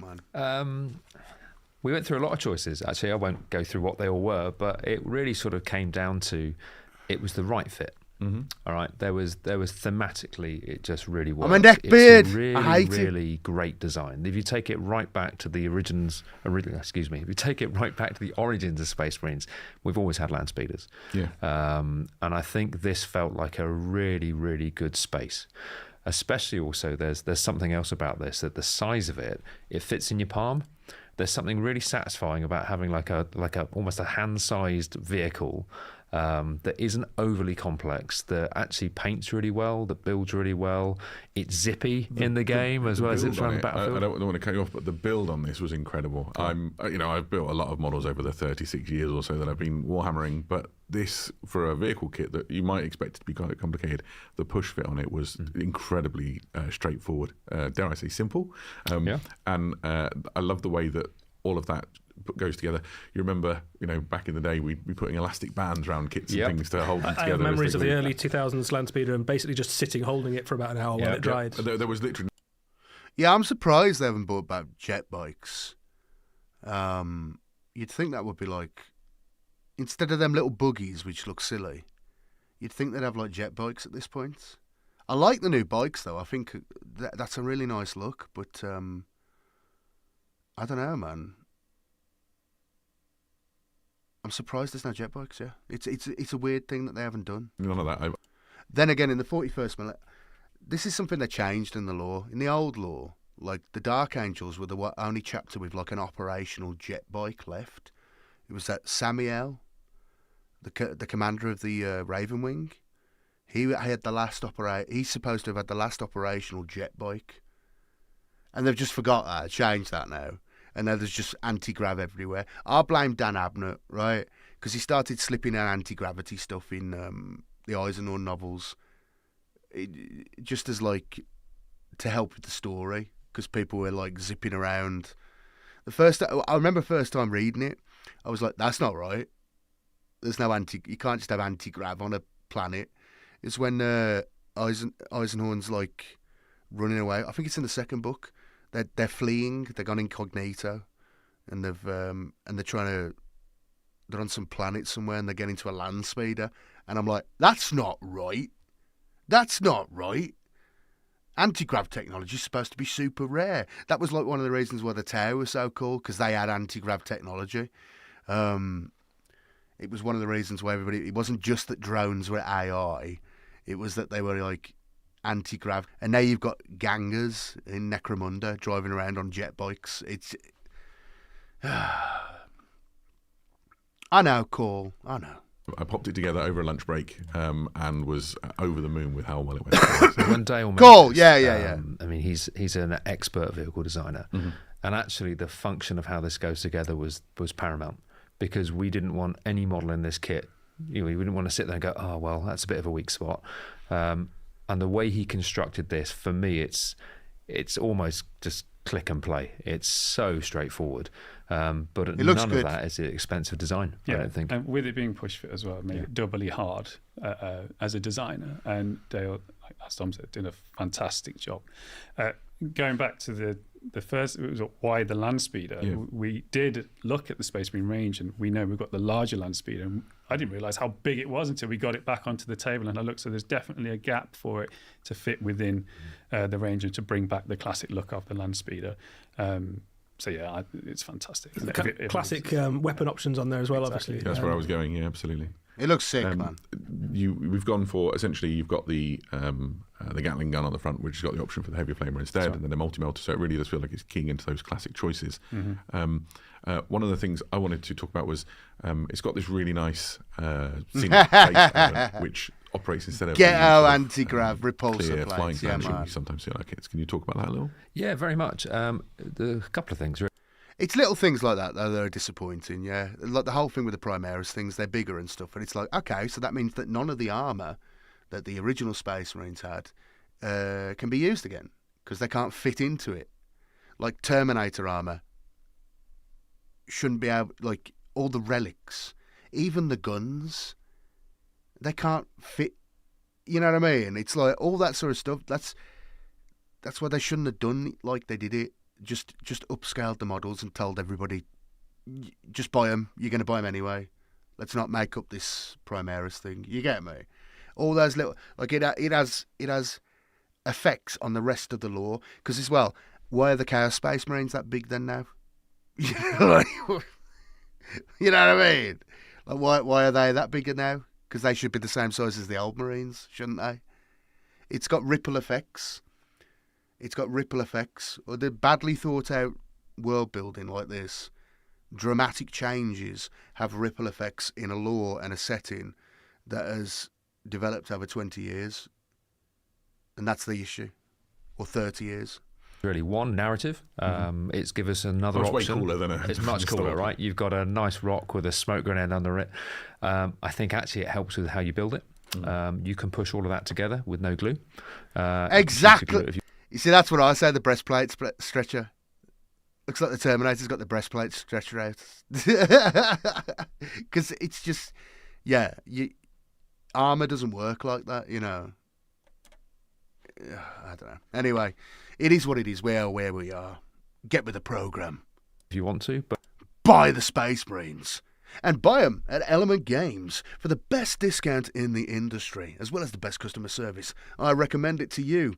If you're in the UK and you want the 11th edition of Warhammer 40k pre-ordered tomorrow with the best discount, head over to Element Games using my link in the chat. Thanks very much. Remember, they give me 5% of any purchase you They give me 5% of whatever you spend. So I really, really appreciate it. Anyway, let's. Can I? Here we go. I'll post it in the chat again. Head over to Element Games. I'm not in the UK going, well, it's not for you, is it? Seth, thank you for the comment. I appreciate you being here. But that wasn't for you, was it? I think it's in Europe as well. Don't quote me on that. Don't charge me. But I need to get like an American company. I think Valrak's got one. Maybe I'll become an affiliate of them as well. But I think so stability-wise, massive improvement. And it just looks cool. And it allows us to actually get the land speeder off just being level. We've got a little bit of Captain's tilt too in fat it. for his armour. We wanted that idea that it's like careening He's around fat and he the can't battlefield, fit in his banging really armour. hard, turning. It's got rockets under its wings as well. So it's No, got some sorry. extra No, weapons it's there all too. right. So it's really about how do you add narrative and character to a vehicle that I'm by the American. fact that they're not human or, Yeah, I need transhuman an in this American case. company Can't be posing, can to you? No, shill absolutely. for. So it's a Find little other ways to bit do of it. that. But also we recognise that actually there's an opportunity there to not break the feel of the story and the immersion on the miniature. And I think in this case, if we put a clear plastic rod on it, it would have instantly broken that immersion. Yeah. And one of the nice things about this kit is inside it, when you're building it, you do have the alternate keel, which doesn't connect to anything. So if you wanted to fix it to a base in a different way, then you're entirely able to. Which, as a person who is staring down the barrels of wanting more than one of these, I think War Games Portal. Yeah. I think I'll a lot look of into people it, with these man. box sets I tend had to go, I'll buy one. I vaguely remember last year at some point a company messaged me and asked me if it was okay to play my videos in their shop. So there's them as well. I've got to speak to people. I've had other stuff going on, boys, and I'm just tired. And I'm fat. I got so much to sort out. I've had all these problems with the channel, you know what I mean? Blah blah blah. All these issues. I'll get on it. Thank you for watching. One, you buy one. I appreciate you. I'll have all the Space Marines, you have all the definitely. Orks. Yeah. So you might end up with a couple of land speeders or a couple of units, and at that point, all the alternate heads and things start to really kind of pay off. Yeah, making the land speeder robust was one of the big things we wanted. So it did survive the trip from your house to the gaming club or your friend's house. So it's really strong on that base as well. So you can rest assured there. And again, it has a really nice Look rhythm at that. within the set. That is an excellent start. Like, I can't wait to get this.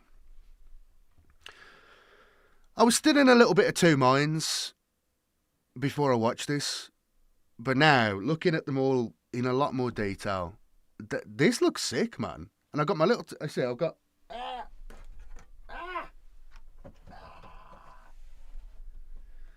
See, I got these guys.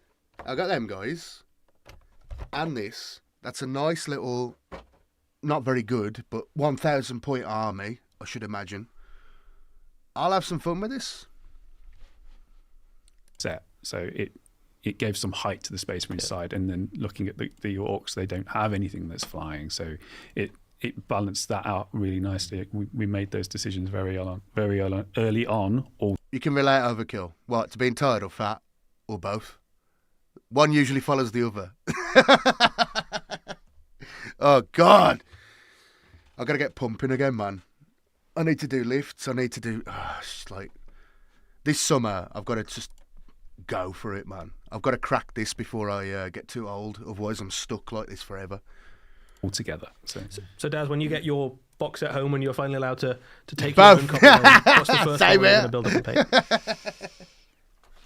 It's a little bit narcissistic, probably the captain I made, because I want to convert him a little bit, and maybe different head, maybe things like that. Do you have aspirations for doing anything particular to him? The Orc stuff looks sick, man. The Orc stuff looks sick. Yeah, well, I collect silver skulls, so I'll probably add some flavour there and maybe some iconography onto them there. I'll have a look. That guy designed this captain. He's done that's just amazing. That's such a professional job he's done. So skilled. Just amazing. He's an artist. The guy's an artist. Usually these things just happen by osmosis as it goes through. So. How about you, Dom? These two guys are really cool guys. You can just tell. I mean, I don't know. Maybe they're not. Maybe they're nasty people. I don't know. But they come across as very professional, very cool guys, very calm, collected. They know what they're doing. They know what they're talking about. I respect that. I respect that massively. Going to be the intercessors. Okay. There's no like, oh, it's amazing, you know what I mean? Like over the top. They're very cool, very calm. Excellent job. Paint all of them first. I'm very biased, but I'm painting Ultramarines this year, and I've painted loads of cool stuff. I've done all the elites first, a load of characters, and what I really need is some bedrock in my army, and I'm waiting for this box set to come out so that I can get intercessors into my Ultramarine army. It's the curse of knowing what's coming, right? I actually changed my mind. I'm going to do the Vanguard veterans first because I need some in my army. Yeah. There you go. So I just want to do it. I'm going to do it all, obviously, but yeah. Excellent. Well, look, it's been lovely to have you come and spend a few minutes with us talking about all your insights about these amazing Space Marine kits. We are over the moon with them. I think they've been received really well, and we can't wait for you, the public, to get your hands on them when Armageddon launches. Dom, Daz, thanks for joining us. Thank you. Thanks, guys. That's really good. Let's have a look at the Orc one. Adam and I sat down with the miniatures team from the Warhammer studio to find out all about the Orks from the Armageddon box set. Wow. Thanks for coming, everyone. Seb, Matt, we are here to talk about the Orks in the new Armageddon box set. Amazing army of stuff. When you're approaching a project like this, where do you start? Yeah, so I was the project lead on this. We had a very long Look at these time guys. before we actually started sculpting them to develop them and Look at these bring them up guys, to man. date. We started. They were the biggest shock in the reveal. They were so good. It was so unexpected. Like, I knew Orks were coming, I think. But, yeah, from the trailer, we saw the trailer. But the actual models themselves, I mean, these are some of the best Orks GW have ever made. Definitely got that Gorka Morka energy, that vibe. I thought they were a little bit fat. But it works, man. It works perfectly. I want to see the Gretchen. I want to see the Grots up close, though. Because I wasn't too keen on them, but I didn't really get a good look at them when they were showing them before. Largely looking at like all the old Look Orcs. at him! So we had years and years of like books to go through, miniatures. Luckily, I've been in the hobby since the 90s, and I was like very happy to work on this range. Well, you were saying you were involved in some of the Orks we saw in the 2000s, weren't Yeah. you? So like, was this a kind of return to some old favourites for you? Yeah, totally. It was like scratching an itch that you've not been able to get to. Actually, I think I worked on them in like the early 2000s, and since then I haven't worked on. And that was a big evolution. So you had the old Orks, the old style, Goths, the old style Orks, and then you had Gorka Morka come out, and then you had the original Armageddon campaign and this new range of Orks that came out for 3rd edition, and it was mind blowing because there was such like they were Orks still, but it was just like a modernisation of them. They're just so much better. The whole range was so much better. But the Gorka Morka stuff was really the sort of big evolutionary point for them.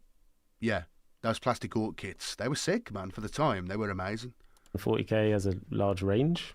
I've been on Fantasy Battle and AOS after that, so yeah, like it's great to be back on 40k, and I love the sort of IP of Orks, and that's why I was like just going over all those old catalogues and the books and stuff, like cherry You were picking. saying you brought in some stuff from Rogue Trader, from 2nd edition Warhammer 40,000, Yeah. like going back really to the origins of Orks and their first appearances in Warhammer 40,000, all the way through the last like 40 years of lore, really. Yeah. Like there's a book I really loved called Wow the Orcs. Classic. Yeah. It's Yeah, man. such a weird book because there's like hardly any miniatures. Oh, in man, it, Gorka and Morka. no rules. It's just background. Gorka Morka is so good. Gorka Morka is amazing. And this book in particular is like so full of gems of lore, like really laid out the Orks for what they are. But Gorka Morka's got some amazing stuff in there. I was thinking about this. I'm doing this Ork video now. I'm probably going to try and stick it in there somewhere to discuss it. But like, I always got the vibe that the reason why Gorka, like the Orks on Gorka Morka are kind of stuck because a war boss hasn't emerged. The mechs rule. And I've always thought, is that because like the radiation damage from the Hulk crashing? Because it's already met, because obviously what it did to the humans, the muties and everything like that. Is that what the issue is? They can't evolve, they can't spawn a war boss. And that's why they're sort of languishing on Angelus, on Gorka Morka. And is it because of the radiation damage it's messed up their genetics so they can't create a true war boss? Or is it like they can't generate enough war power? I don't know, because it's a weird one, Gorka Morka, because it's not quite what Ork Society is meant to be.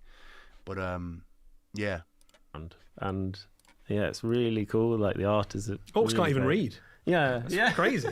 You make the process sound quite whimsical, sort of like Yeah, all the starts Orks can off fit with together. A trip down memory Doesn't lane, sort of matter. looking at They all the fit together. inspirations and things you want to bring into the collection. Is that fair? Working on AOS, I'm often like I start with a blank page and I could just make it up. But with 40k Orks, I was just like, it's like being on holiday. You've just got It's such a rich seam of stuff to draw from. It was so Yeah. fun, like just basically taking all the best bits that I thought from all the old work we've done. So yeah. And how did you decide the mix of units? How did you know what you want? That was my first White Dwarf when when Digger Knob came out. No, it wasn't. It was the first White Dwarf I ever bought. It was, for sure, it was. It was the first White Dwarf I ever bought when Digger Knob came out. No. It might have been.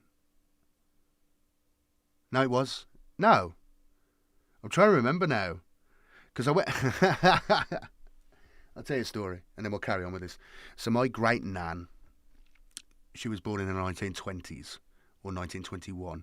Anyway, so she was quite old when we got to the 90s. Anyway, I bought the White Dwarf, and this was the first White Dwarf I had, and it was the one with the Praetorian... It was the Praetorian Guard against the Orks, a big tough river. That's what it was, and it had Gorka Morka stuff in it, I remember now. And then Digger Knob came out later. Or maybe it was the...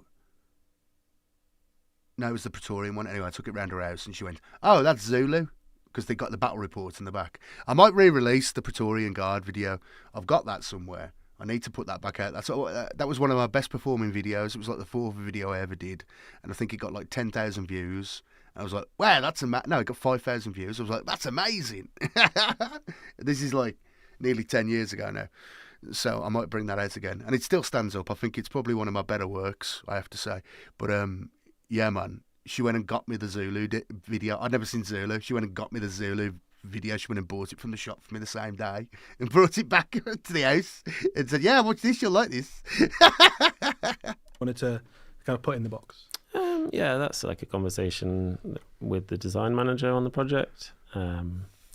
We thought we wanted to re-establish the core IP of Orks, like as the ultimate sort of space barbarian force. So we're going to do boys, I did get Warboss, for £3.30, £3.50. the knobs, grots, those sort of core bits of the IP. We've done like other releases with like buggies or the snakebite stuff we did. This was like... So almost returning to the sort of fundamental underpinnings that make the Ork force what it is and what we know and love over the years. And we haven't touched it for so long. It was Praetorians at peak. Like I love Praetorians. I had a Praetorian army, in our man. skills and... Yeah, since the last time some of these units have been visited, we've just gotten better at... I knew it. I looked them up on eBay though, and they were like extortionate, and I was like, I'm not paying that. But then I saw a dude I know at he's got like a 3D printed army of them. He just said, "Yeah, I just ran them off." Like it cost me nothing. He's got like like 100 Praetorian guards, tanks, everything. He just ran them off with a 3D printer, man. Making miniatures, right? Exactly. Oh, you were talking to me earlier about some of the details on some of the boys. So if we maybe start with that unit, that's the kind of archetypal Ork unit. What can you tell us about them that maybe wouldn't be immediately apparent? Look at them, man. Look at them for the first time. Yeah, so one of the things I thought needed addressing was there's a bit of a hierarchy problem that a knob was basically just a scaled up version of a boy and the Warboss was a scaled up version of them, and I felt like there wasn't enough distinction between them. So we sort of partitioned what they could and couldn't have. So like the boys, all their choppers are just sharp bits of metal. Look at these custom boys. Look at choppers, them. and there's no chain ones or powered ones. Those are reserved for the knobs, and then the Warboss gets an even cooler version of everything. Hierarchy. Of the Ork, it's all the, about the hierarchy. technological level, or almost like gets bigger. Like the bosses are sort of making sure they get the best kit for themselves. That's right. And I wanted to also limit so the boys have either got 0 to 1 shoulder pads. 0 to 1. The knobs Perfect. have 1 to 2 shoulder pads, and all the war bosses, they've always got 2 shoulder pads. And it's a small, subtle distinction that just says they haven't got as much gear. It's the sort of thing I had not noticed until you Yeah. mentioned it. You're absolutely right. All of the boys, their weapons are extremely basic. The knobs with their essentially chain swords, and then you've got the big boss over there. He's got sort of those power cells and things you'd associate with sort of more advanced weapons. It hadn't even occurred to me that you're displaying that hierarchy. That's clever, man. Again, they're fought it out. They know what they're doing. These guys are professional, man. Very specifically in their melee weapons as well as the other. So there's a bit of that going on. They're kind of bullies, aren't they? So if someone's got a better gun than you and Take it you're bigger off than them, Now you've got the best gun. yeah. Another thing we wanted to sort out was the proportion. There was more than 4 sort of like mainline guard regiments. There's Mordians, there's Talon, there's Valhallan, Acadians, and the old Acadian shock troops look sick, man. I love them. And Praetorians were never really a main. Like, they were like a special thing they did. They basically chopped the head off the old Mordian Iron Guard and stuck a pith helmet on it because it was cool. But they were just metal miniatures. They just stopped making them. And the Catachan, obviously. Not too long ago, you could still buy the Catachan stuff, and they released a figure not too long ago. Some captain guy with a big fist. I don't know why they haven't. There was a rumour back in the day they had Plastic Talon they were going to release. But then they released Plastic Cadians. But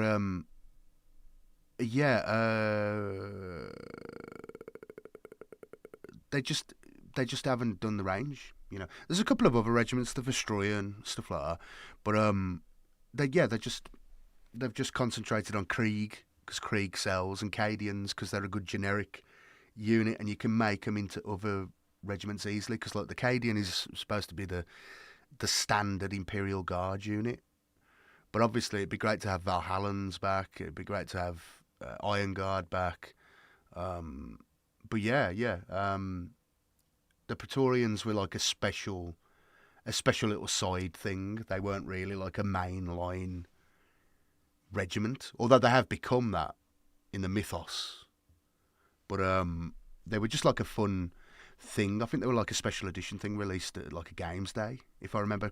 They were only around for a very limited time. They had a box set. It was like a company. They were only around for a big because it was themed around the Games Day. They had. I'll release my video again. This knowledge needs to be put out there. They released at one of the big Games Days. Their convention, essentially, it was called Games Day back in the day, and they had a big battle. They'd always have multiple big battle dioramas, and this year's big one was the Battle of Big Tooth River, which was just like a send up of Zulu, or the Battle of Isalduana. For those of you who don't know, that's where like the Zulu tribes managed to destroy a British column. Anyway, and then Zulu, the movie, is the defense of Rorke's Drift that happens afterwards, where like there's a company left behind at a medical station. They hold off free impies, whatever they call them, of like Zulu warriors. So it's like 100 dudes, 100 British guys, like a company, and then a bunch of wounded guys, and then some like logistics guys, commissariat guys, held off like 3,000 Zulu warriors. Anyway, this battle was a send up of that. It was the Orks wiping out an Imperial Guard army. And there's some Cadians in that, actually, in a little building at the top, like a little specialist unit.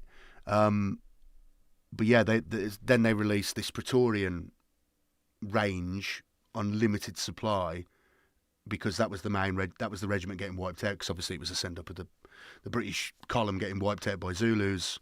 So it's a Praetorian Guard getting wiped out by Orks. Were they a regiment of renown? No, it wasn't anything like that. No, like I said, as I just explained, it was just like a special little. We've made this diorama. We've chopped off the heads of the Mordians. We've made a new mould. We've chopped off the heads of the Mordians and put pith helmets on them. And we're going to sell them for a limited time. And once they're gone, they're gone. And that's what they did. And that's where the Praetorians come from. This little battle.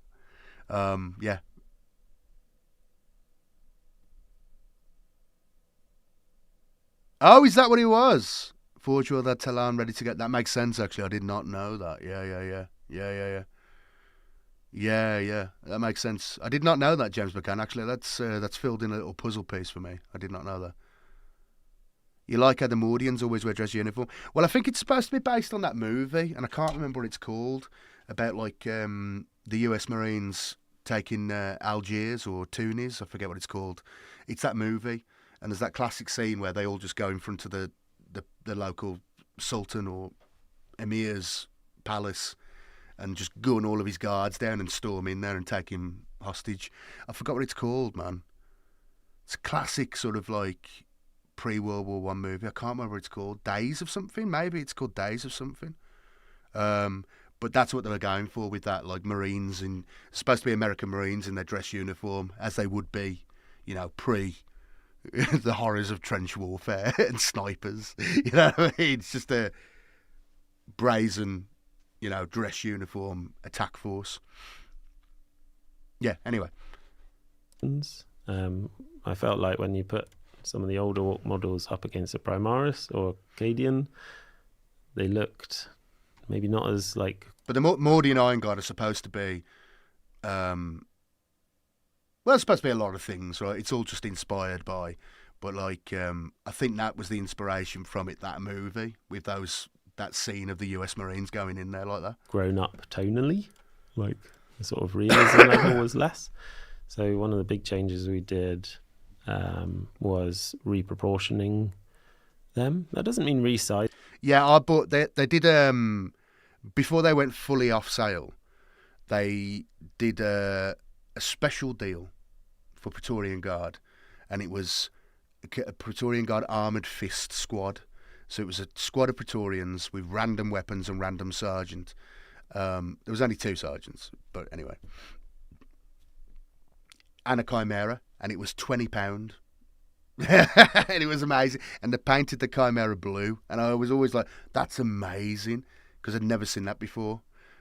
Like, Imperial Guard tanks were always like, you know, camo, green, whatever, whereas this one was blue. And it was like, that fit the idea of like these British Empire troops so well, because it was like they've painted it like a train, you know, you know what I mean, like something like that. You know, it's like it's such a perfect choice for them. It was amazing. It's little things like that. That's why I always love Games Workshop, because they always pull out little gems like that really strike you. So you got these red coat guys with las weapons, and they're in a giant blue tank. Them, the boys are basically the same size as the Beast Snagger ones. Makes you just think of Victorian stuff, you know.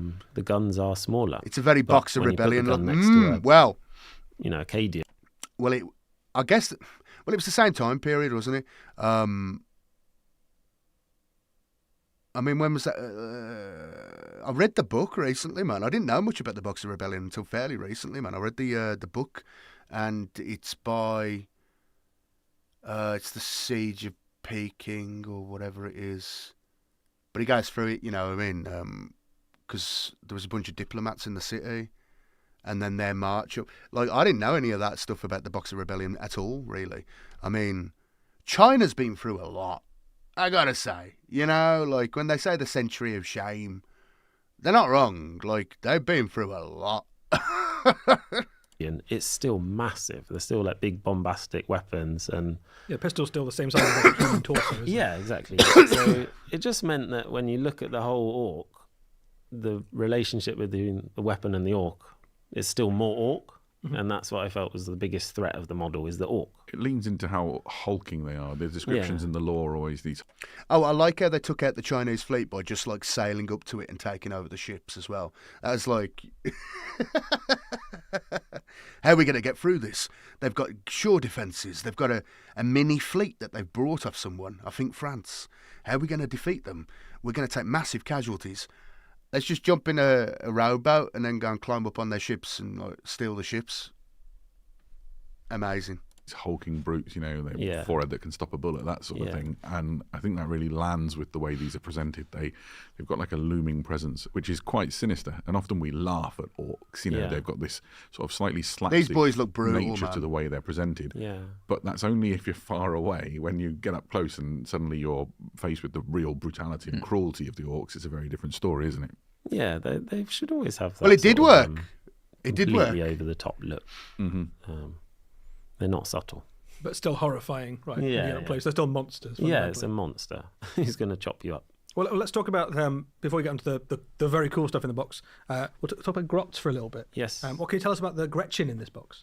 These were... Here we go. Here we go. What do I think of these now? I like the little helmets. It's a callback to the original second edition. Is it second edition or is it third edition? It must be. You know the one. Anyway, the one with the Goths and everything. The little spiked helmets are a callback to the old Gretchen, of which I had many. I also sold them for beer money. But,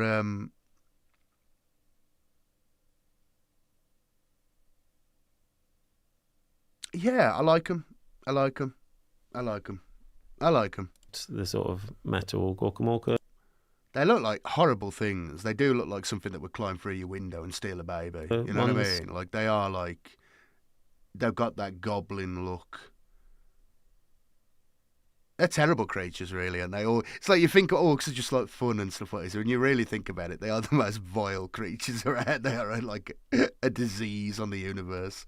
Like, just imagine facing this horror. They are just like a horror. Mm-hmm. Oh, the red gobbo. But yeah, like, these are horrible creatures from mythology, you know?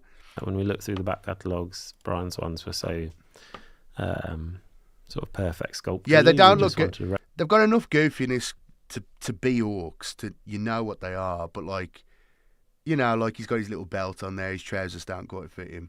But at the same time, it's like, this thing would try and eat your face. You know what I mean? Like, it would stab you to death. Replicate those, but then I was like, those are for Gorkamorka, really. So they're sort of like in rags a lot, and with an AK even, fight with the orcs. So I sort of introduced some of the old vicious, evil creatures, soldier grot things, like the little helmets. You can see the leanings in there with the spiked helmets in particular, and some of the auto guns and stuff like that. Yeah, I like that. It looks like they're trying to be orcs. Yeah, so they're like, they've seen a boy and they're like, he's great. Yeah, I'm going to try and look a bit like him. Well, we were talking a lot about the sort of militaristic sort of vibe to all these, like having them with little army boots on some of them, and just made them more soldier-like. Going back to the boys, there was we had a conversation about sluggers and choppers and shooters, because you really loved the image of them with shooters, didn't you? Yeah, because I was like, I think in the past we made customers choose exactly. They're vile, chopper, evil little creatures, and I was like, they're goblins. I saw a lot of people just taking the extra attack. And be like, they can't shoot anyway. So in reality, miss out on this really cool looking. Yeah, because you've chosen the better fighter. The space barbarian with a machine gun. Yeah, a guy with a machine gun. It's so cool. And so we were just like, why don't we just say they have orc weapons? Well, they're certainly not known for less stacker, are they? So no, he's big and strong. He can carry us. I love him. As well as I'm going to do an orc army as well. I think that's been universally loved. Certainly, I'm a big orc fan. I'm very happy to have sluggers and shooters and choppers on all my boys. So thank you very much. Yeah, it's my pleasure. Yeah, I just felt like it's sad to make people. But it sort of ties in with what you're saying about the grots being a little bit more soldier-like. They've got all the gear that they need to tackle any situation. Yeah, we wanted meaningful like gear on them. So like you notice they've got like packs and grenades and. Yeah, there's a few stick bombs and things dotted around, extra knives. Yeah, they're good. They're good. I'm sold. I'm sold, man. And then just carried stuff until they're like, that's probably enough now. Yeah. And then off they go to war. Yeah. Great. Well, let's move on and have a look at some of the character models, because I think there's some amazing stuff in there. Almost like a command squad of orcs, isn't it? We wanted, again, like a sense of hierarchy. Look at him. So introducing he's almost as hard as me. The models was a great way of getting the sort Look of at the helmet. colours, some space to breathe, some transfers. One of the other goals I had was keeping the armour plates kind of plain, because I was like, that's the relief for your eye on the model, like having some flat open space other than belts and stitching and all that stuff. Having those big slabs of metal, that's where your colour and your graphics are going to be. So having spikes on them, you'd lose that. So we tried to limit like what's on the armour itself. All of the orc stuff is amazing, and I really like what he's saying now. Like, he's discussing his craft, he's discussing his art, he's discussing his mentality on it. He's going through what he thought, and it's clever, and it's interesting, and there is thought in there. These design team interviews are great. I really, really like this. I want them to do more of this sort of thing. It's really, it has a lot of insight, and it makes you care about what they've actually done more. They haven't just churned this out. They've This is really good. This is really good. I like this. So you see like the side of the war track. It's got like a great bit of painted freehand on that. in the clan colours. So if you rob customers of all their like little bits of canvas, it's just. So you had the painter in mind when you were totally. designing these. Yeah. I enjoyed painting the Dakar rig. Yeah. Got lots of nice big open plates there. Exactly. We give you a cool transfer sheet, and then we were like, where do you put a lot of these transfers? Because there's no flat spaces for them to go. I mean, I love the war banner that's got a little bit of sculpted detail. So if you just painted it quickly without transfers, it looks perfectly cool. Yeah. But actually, there is a nice big open space there. If you wanted to either freehand or use the transfers or flavour it to a particular clan, you can. Yeah, with that one, I was like, I really wanted like Look a at that. big clan icon, obviously.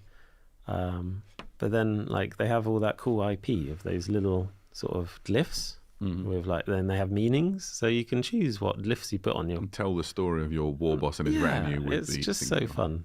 There's also a lovely thing. We were talking with the team who were working on the Space Marines earlier, and the fact that they both have a really great sort of banner bearer in their force, I think, does something really lovely and visual when you see the forces squaring off against each other. That was again like really early on. Like Daz was like leading the Space Marine side, I was leading the Orks. One of the things we talked about with management a lot was like this idea of the diorama in the box, having. Because in the past we've thought about. I haven't seen that one. Okay, Man. these guys in About photography Fulgrim. will be on the right. And Yeah, these will be on the the left. Dakar rig looks and they have great. A good It looks side, great. you know. I want to see the mech now. We wanted to take that a bit further and make it like And the war boss. I they're don't feel pairing like I up, know the war facing boss. off against each other. So I haven't like, seen the enough weird boy detail on him. looks like he's dueling with the librarian. Yeah, it's really cool the way they go together. And with the war boss and the captain, I was thinking like, I want this moment like the front cover, you know, like we want the two biggest like warriors facing off against each other. That could be a duel. And so, yeah, like a little thumbnail sketch. We've got a rough plan for each model. Yeah, so there are some like matchups in the set that were quite deliberate. I think it's been quite well received so far, like especially the librarian and weird boy one looks like an immediately cool diorama, right? You Yeah. don't have to do much to that before you go, well, this is a golden demon ready jewel, it's good to go sort of thing. Yeah, we talked about that a lot. So I think that I think it's interesting when we look at this sort of the war boss's command staff. The big boss is a return of a concept we saw way back, but we haven't really seen in sort of more modern Orc times. Yeah. Can you talk a little bit about how he came to be? Yeah, so again, we were just thinking about other HQ options, who you might have in that squad. Like we didn't want to mess up with the hierarchy thing that we Just talked look about. at this. So you know. he's like the same size as. I mean, it looks terrifying. I mean, that's exactly what Orcs are supposed to be. It isn't over the top though. It isn't changing radically anything. It's exactly everything you know from Orcs, but it's got a really visceral nature to it. I love it. I love the Orcs. I was overcome when I first saw the Orcs. I thought these look amazing, and they now seeing them in even more detail. These look great, man. The other knobs. If this is an update to the Orc range in general, they're going to look sick. But he's just got bigger shoulder pads. They're like wider. He's got his own style boss pole with like these big tusks on it. All the other knobs have got like a little glyph on a pole. This guy has those tusks. We sort of elevated him a little bit with some ground, so he just looms a bit more. He's quite a simple model, but again, just wanted that like a little bit more personality rather than just leaning on press the scale button. I love the fact that Really, sort of within James? the sort of narrative of the Oh force dear. as well. I don't think I want to got watch his eye on the that. boss's That jump, sounds a bit right? frustrating. Yes, I can It's understand. like the more sinister version of an understudy. Yeah. Some you'd have people, to you know what I keep mean, your they eye get on stage Yeah, fright, all you day. know. Let's talk about the doc there, the Orc medic. What can you tell us about him? This is again another really fun model. Like Look at in our this. minds, it didn't have to be complicated. Like we thought about like Look at that. how would an orc administer health, you know, to orcs? Not well. Like, no. And we were like, can't really imagine him like sewing people up or repairing people.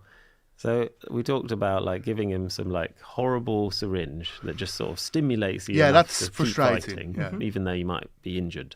So he's not really like patching you up. He's just like keeping everyone fighting.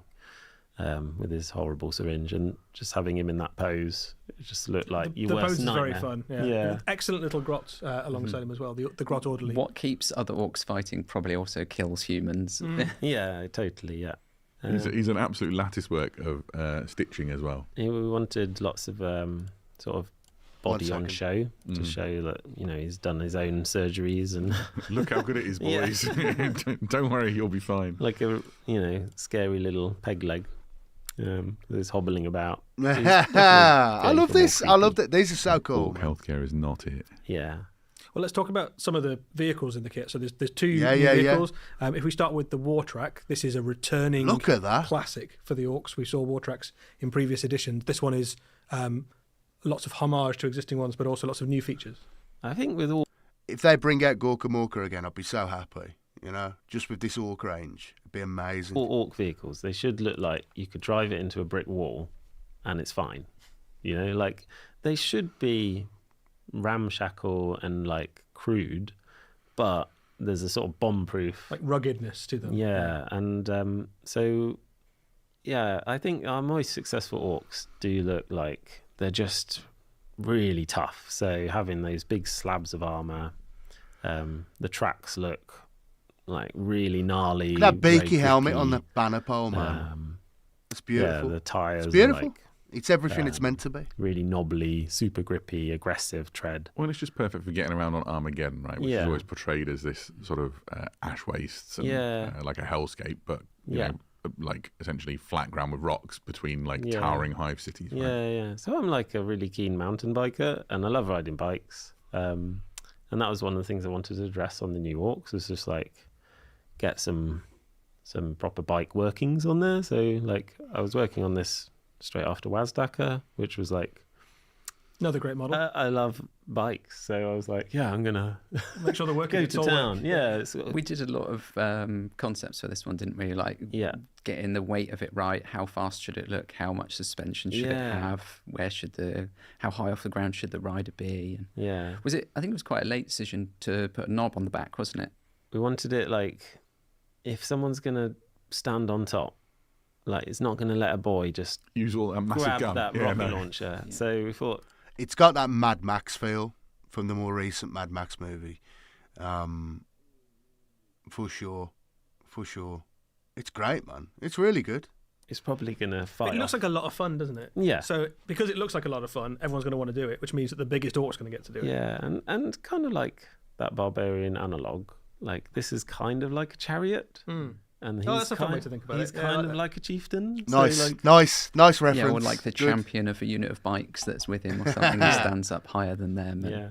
And then in He's May one, Achilles! The centerpiece kit for the Orc side of Armageddon is the massive Dakar rig, which I understand you were largely behind. Is that Yeah, right? that's right. Yeah, well, yeah. Again, like Seb did a concept for it, and Look we've at been that. talking about something new for the Orcs and like an artillery piece. So it's kind of in the vein of like what big mechs do when he's built things like the mech guns, and those are smaller pieces of artillery.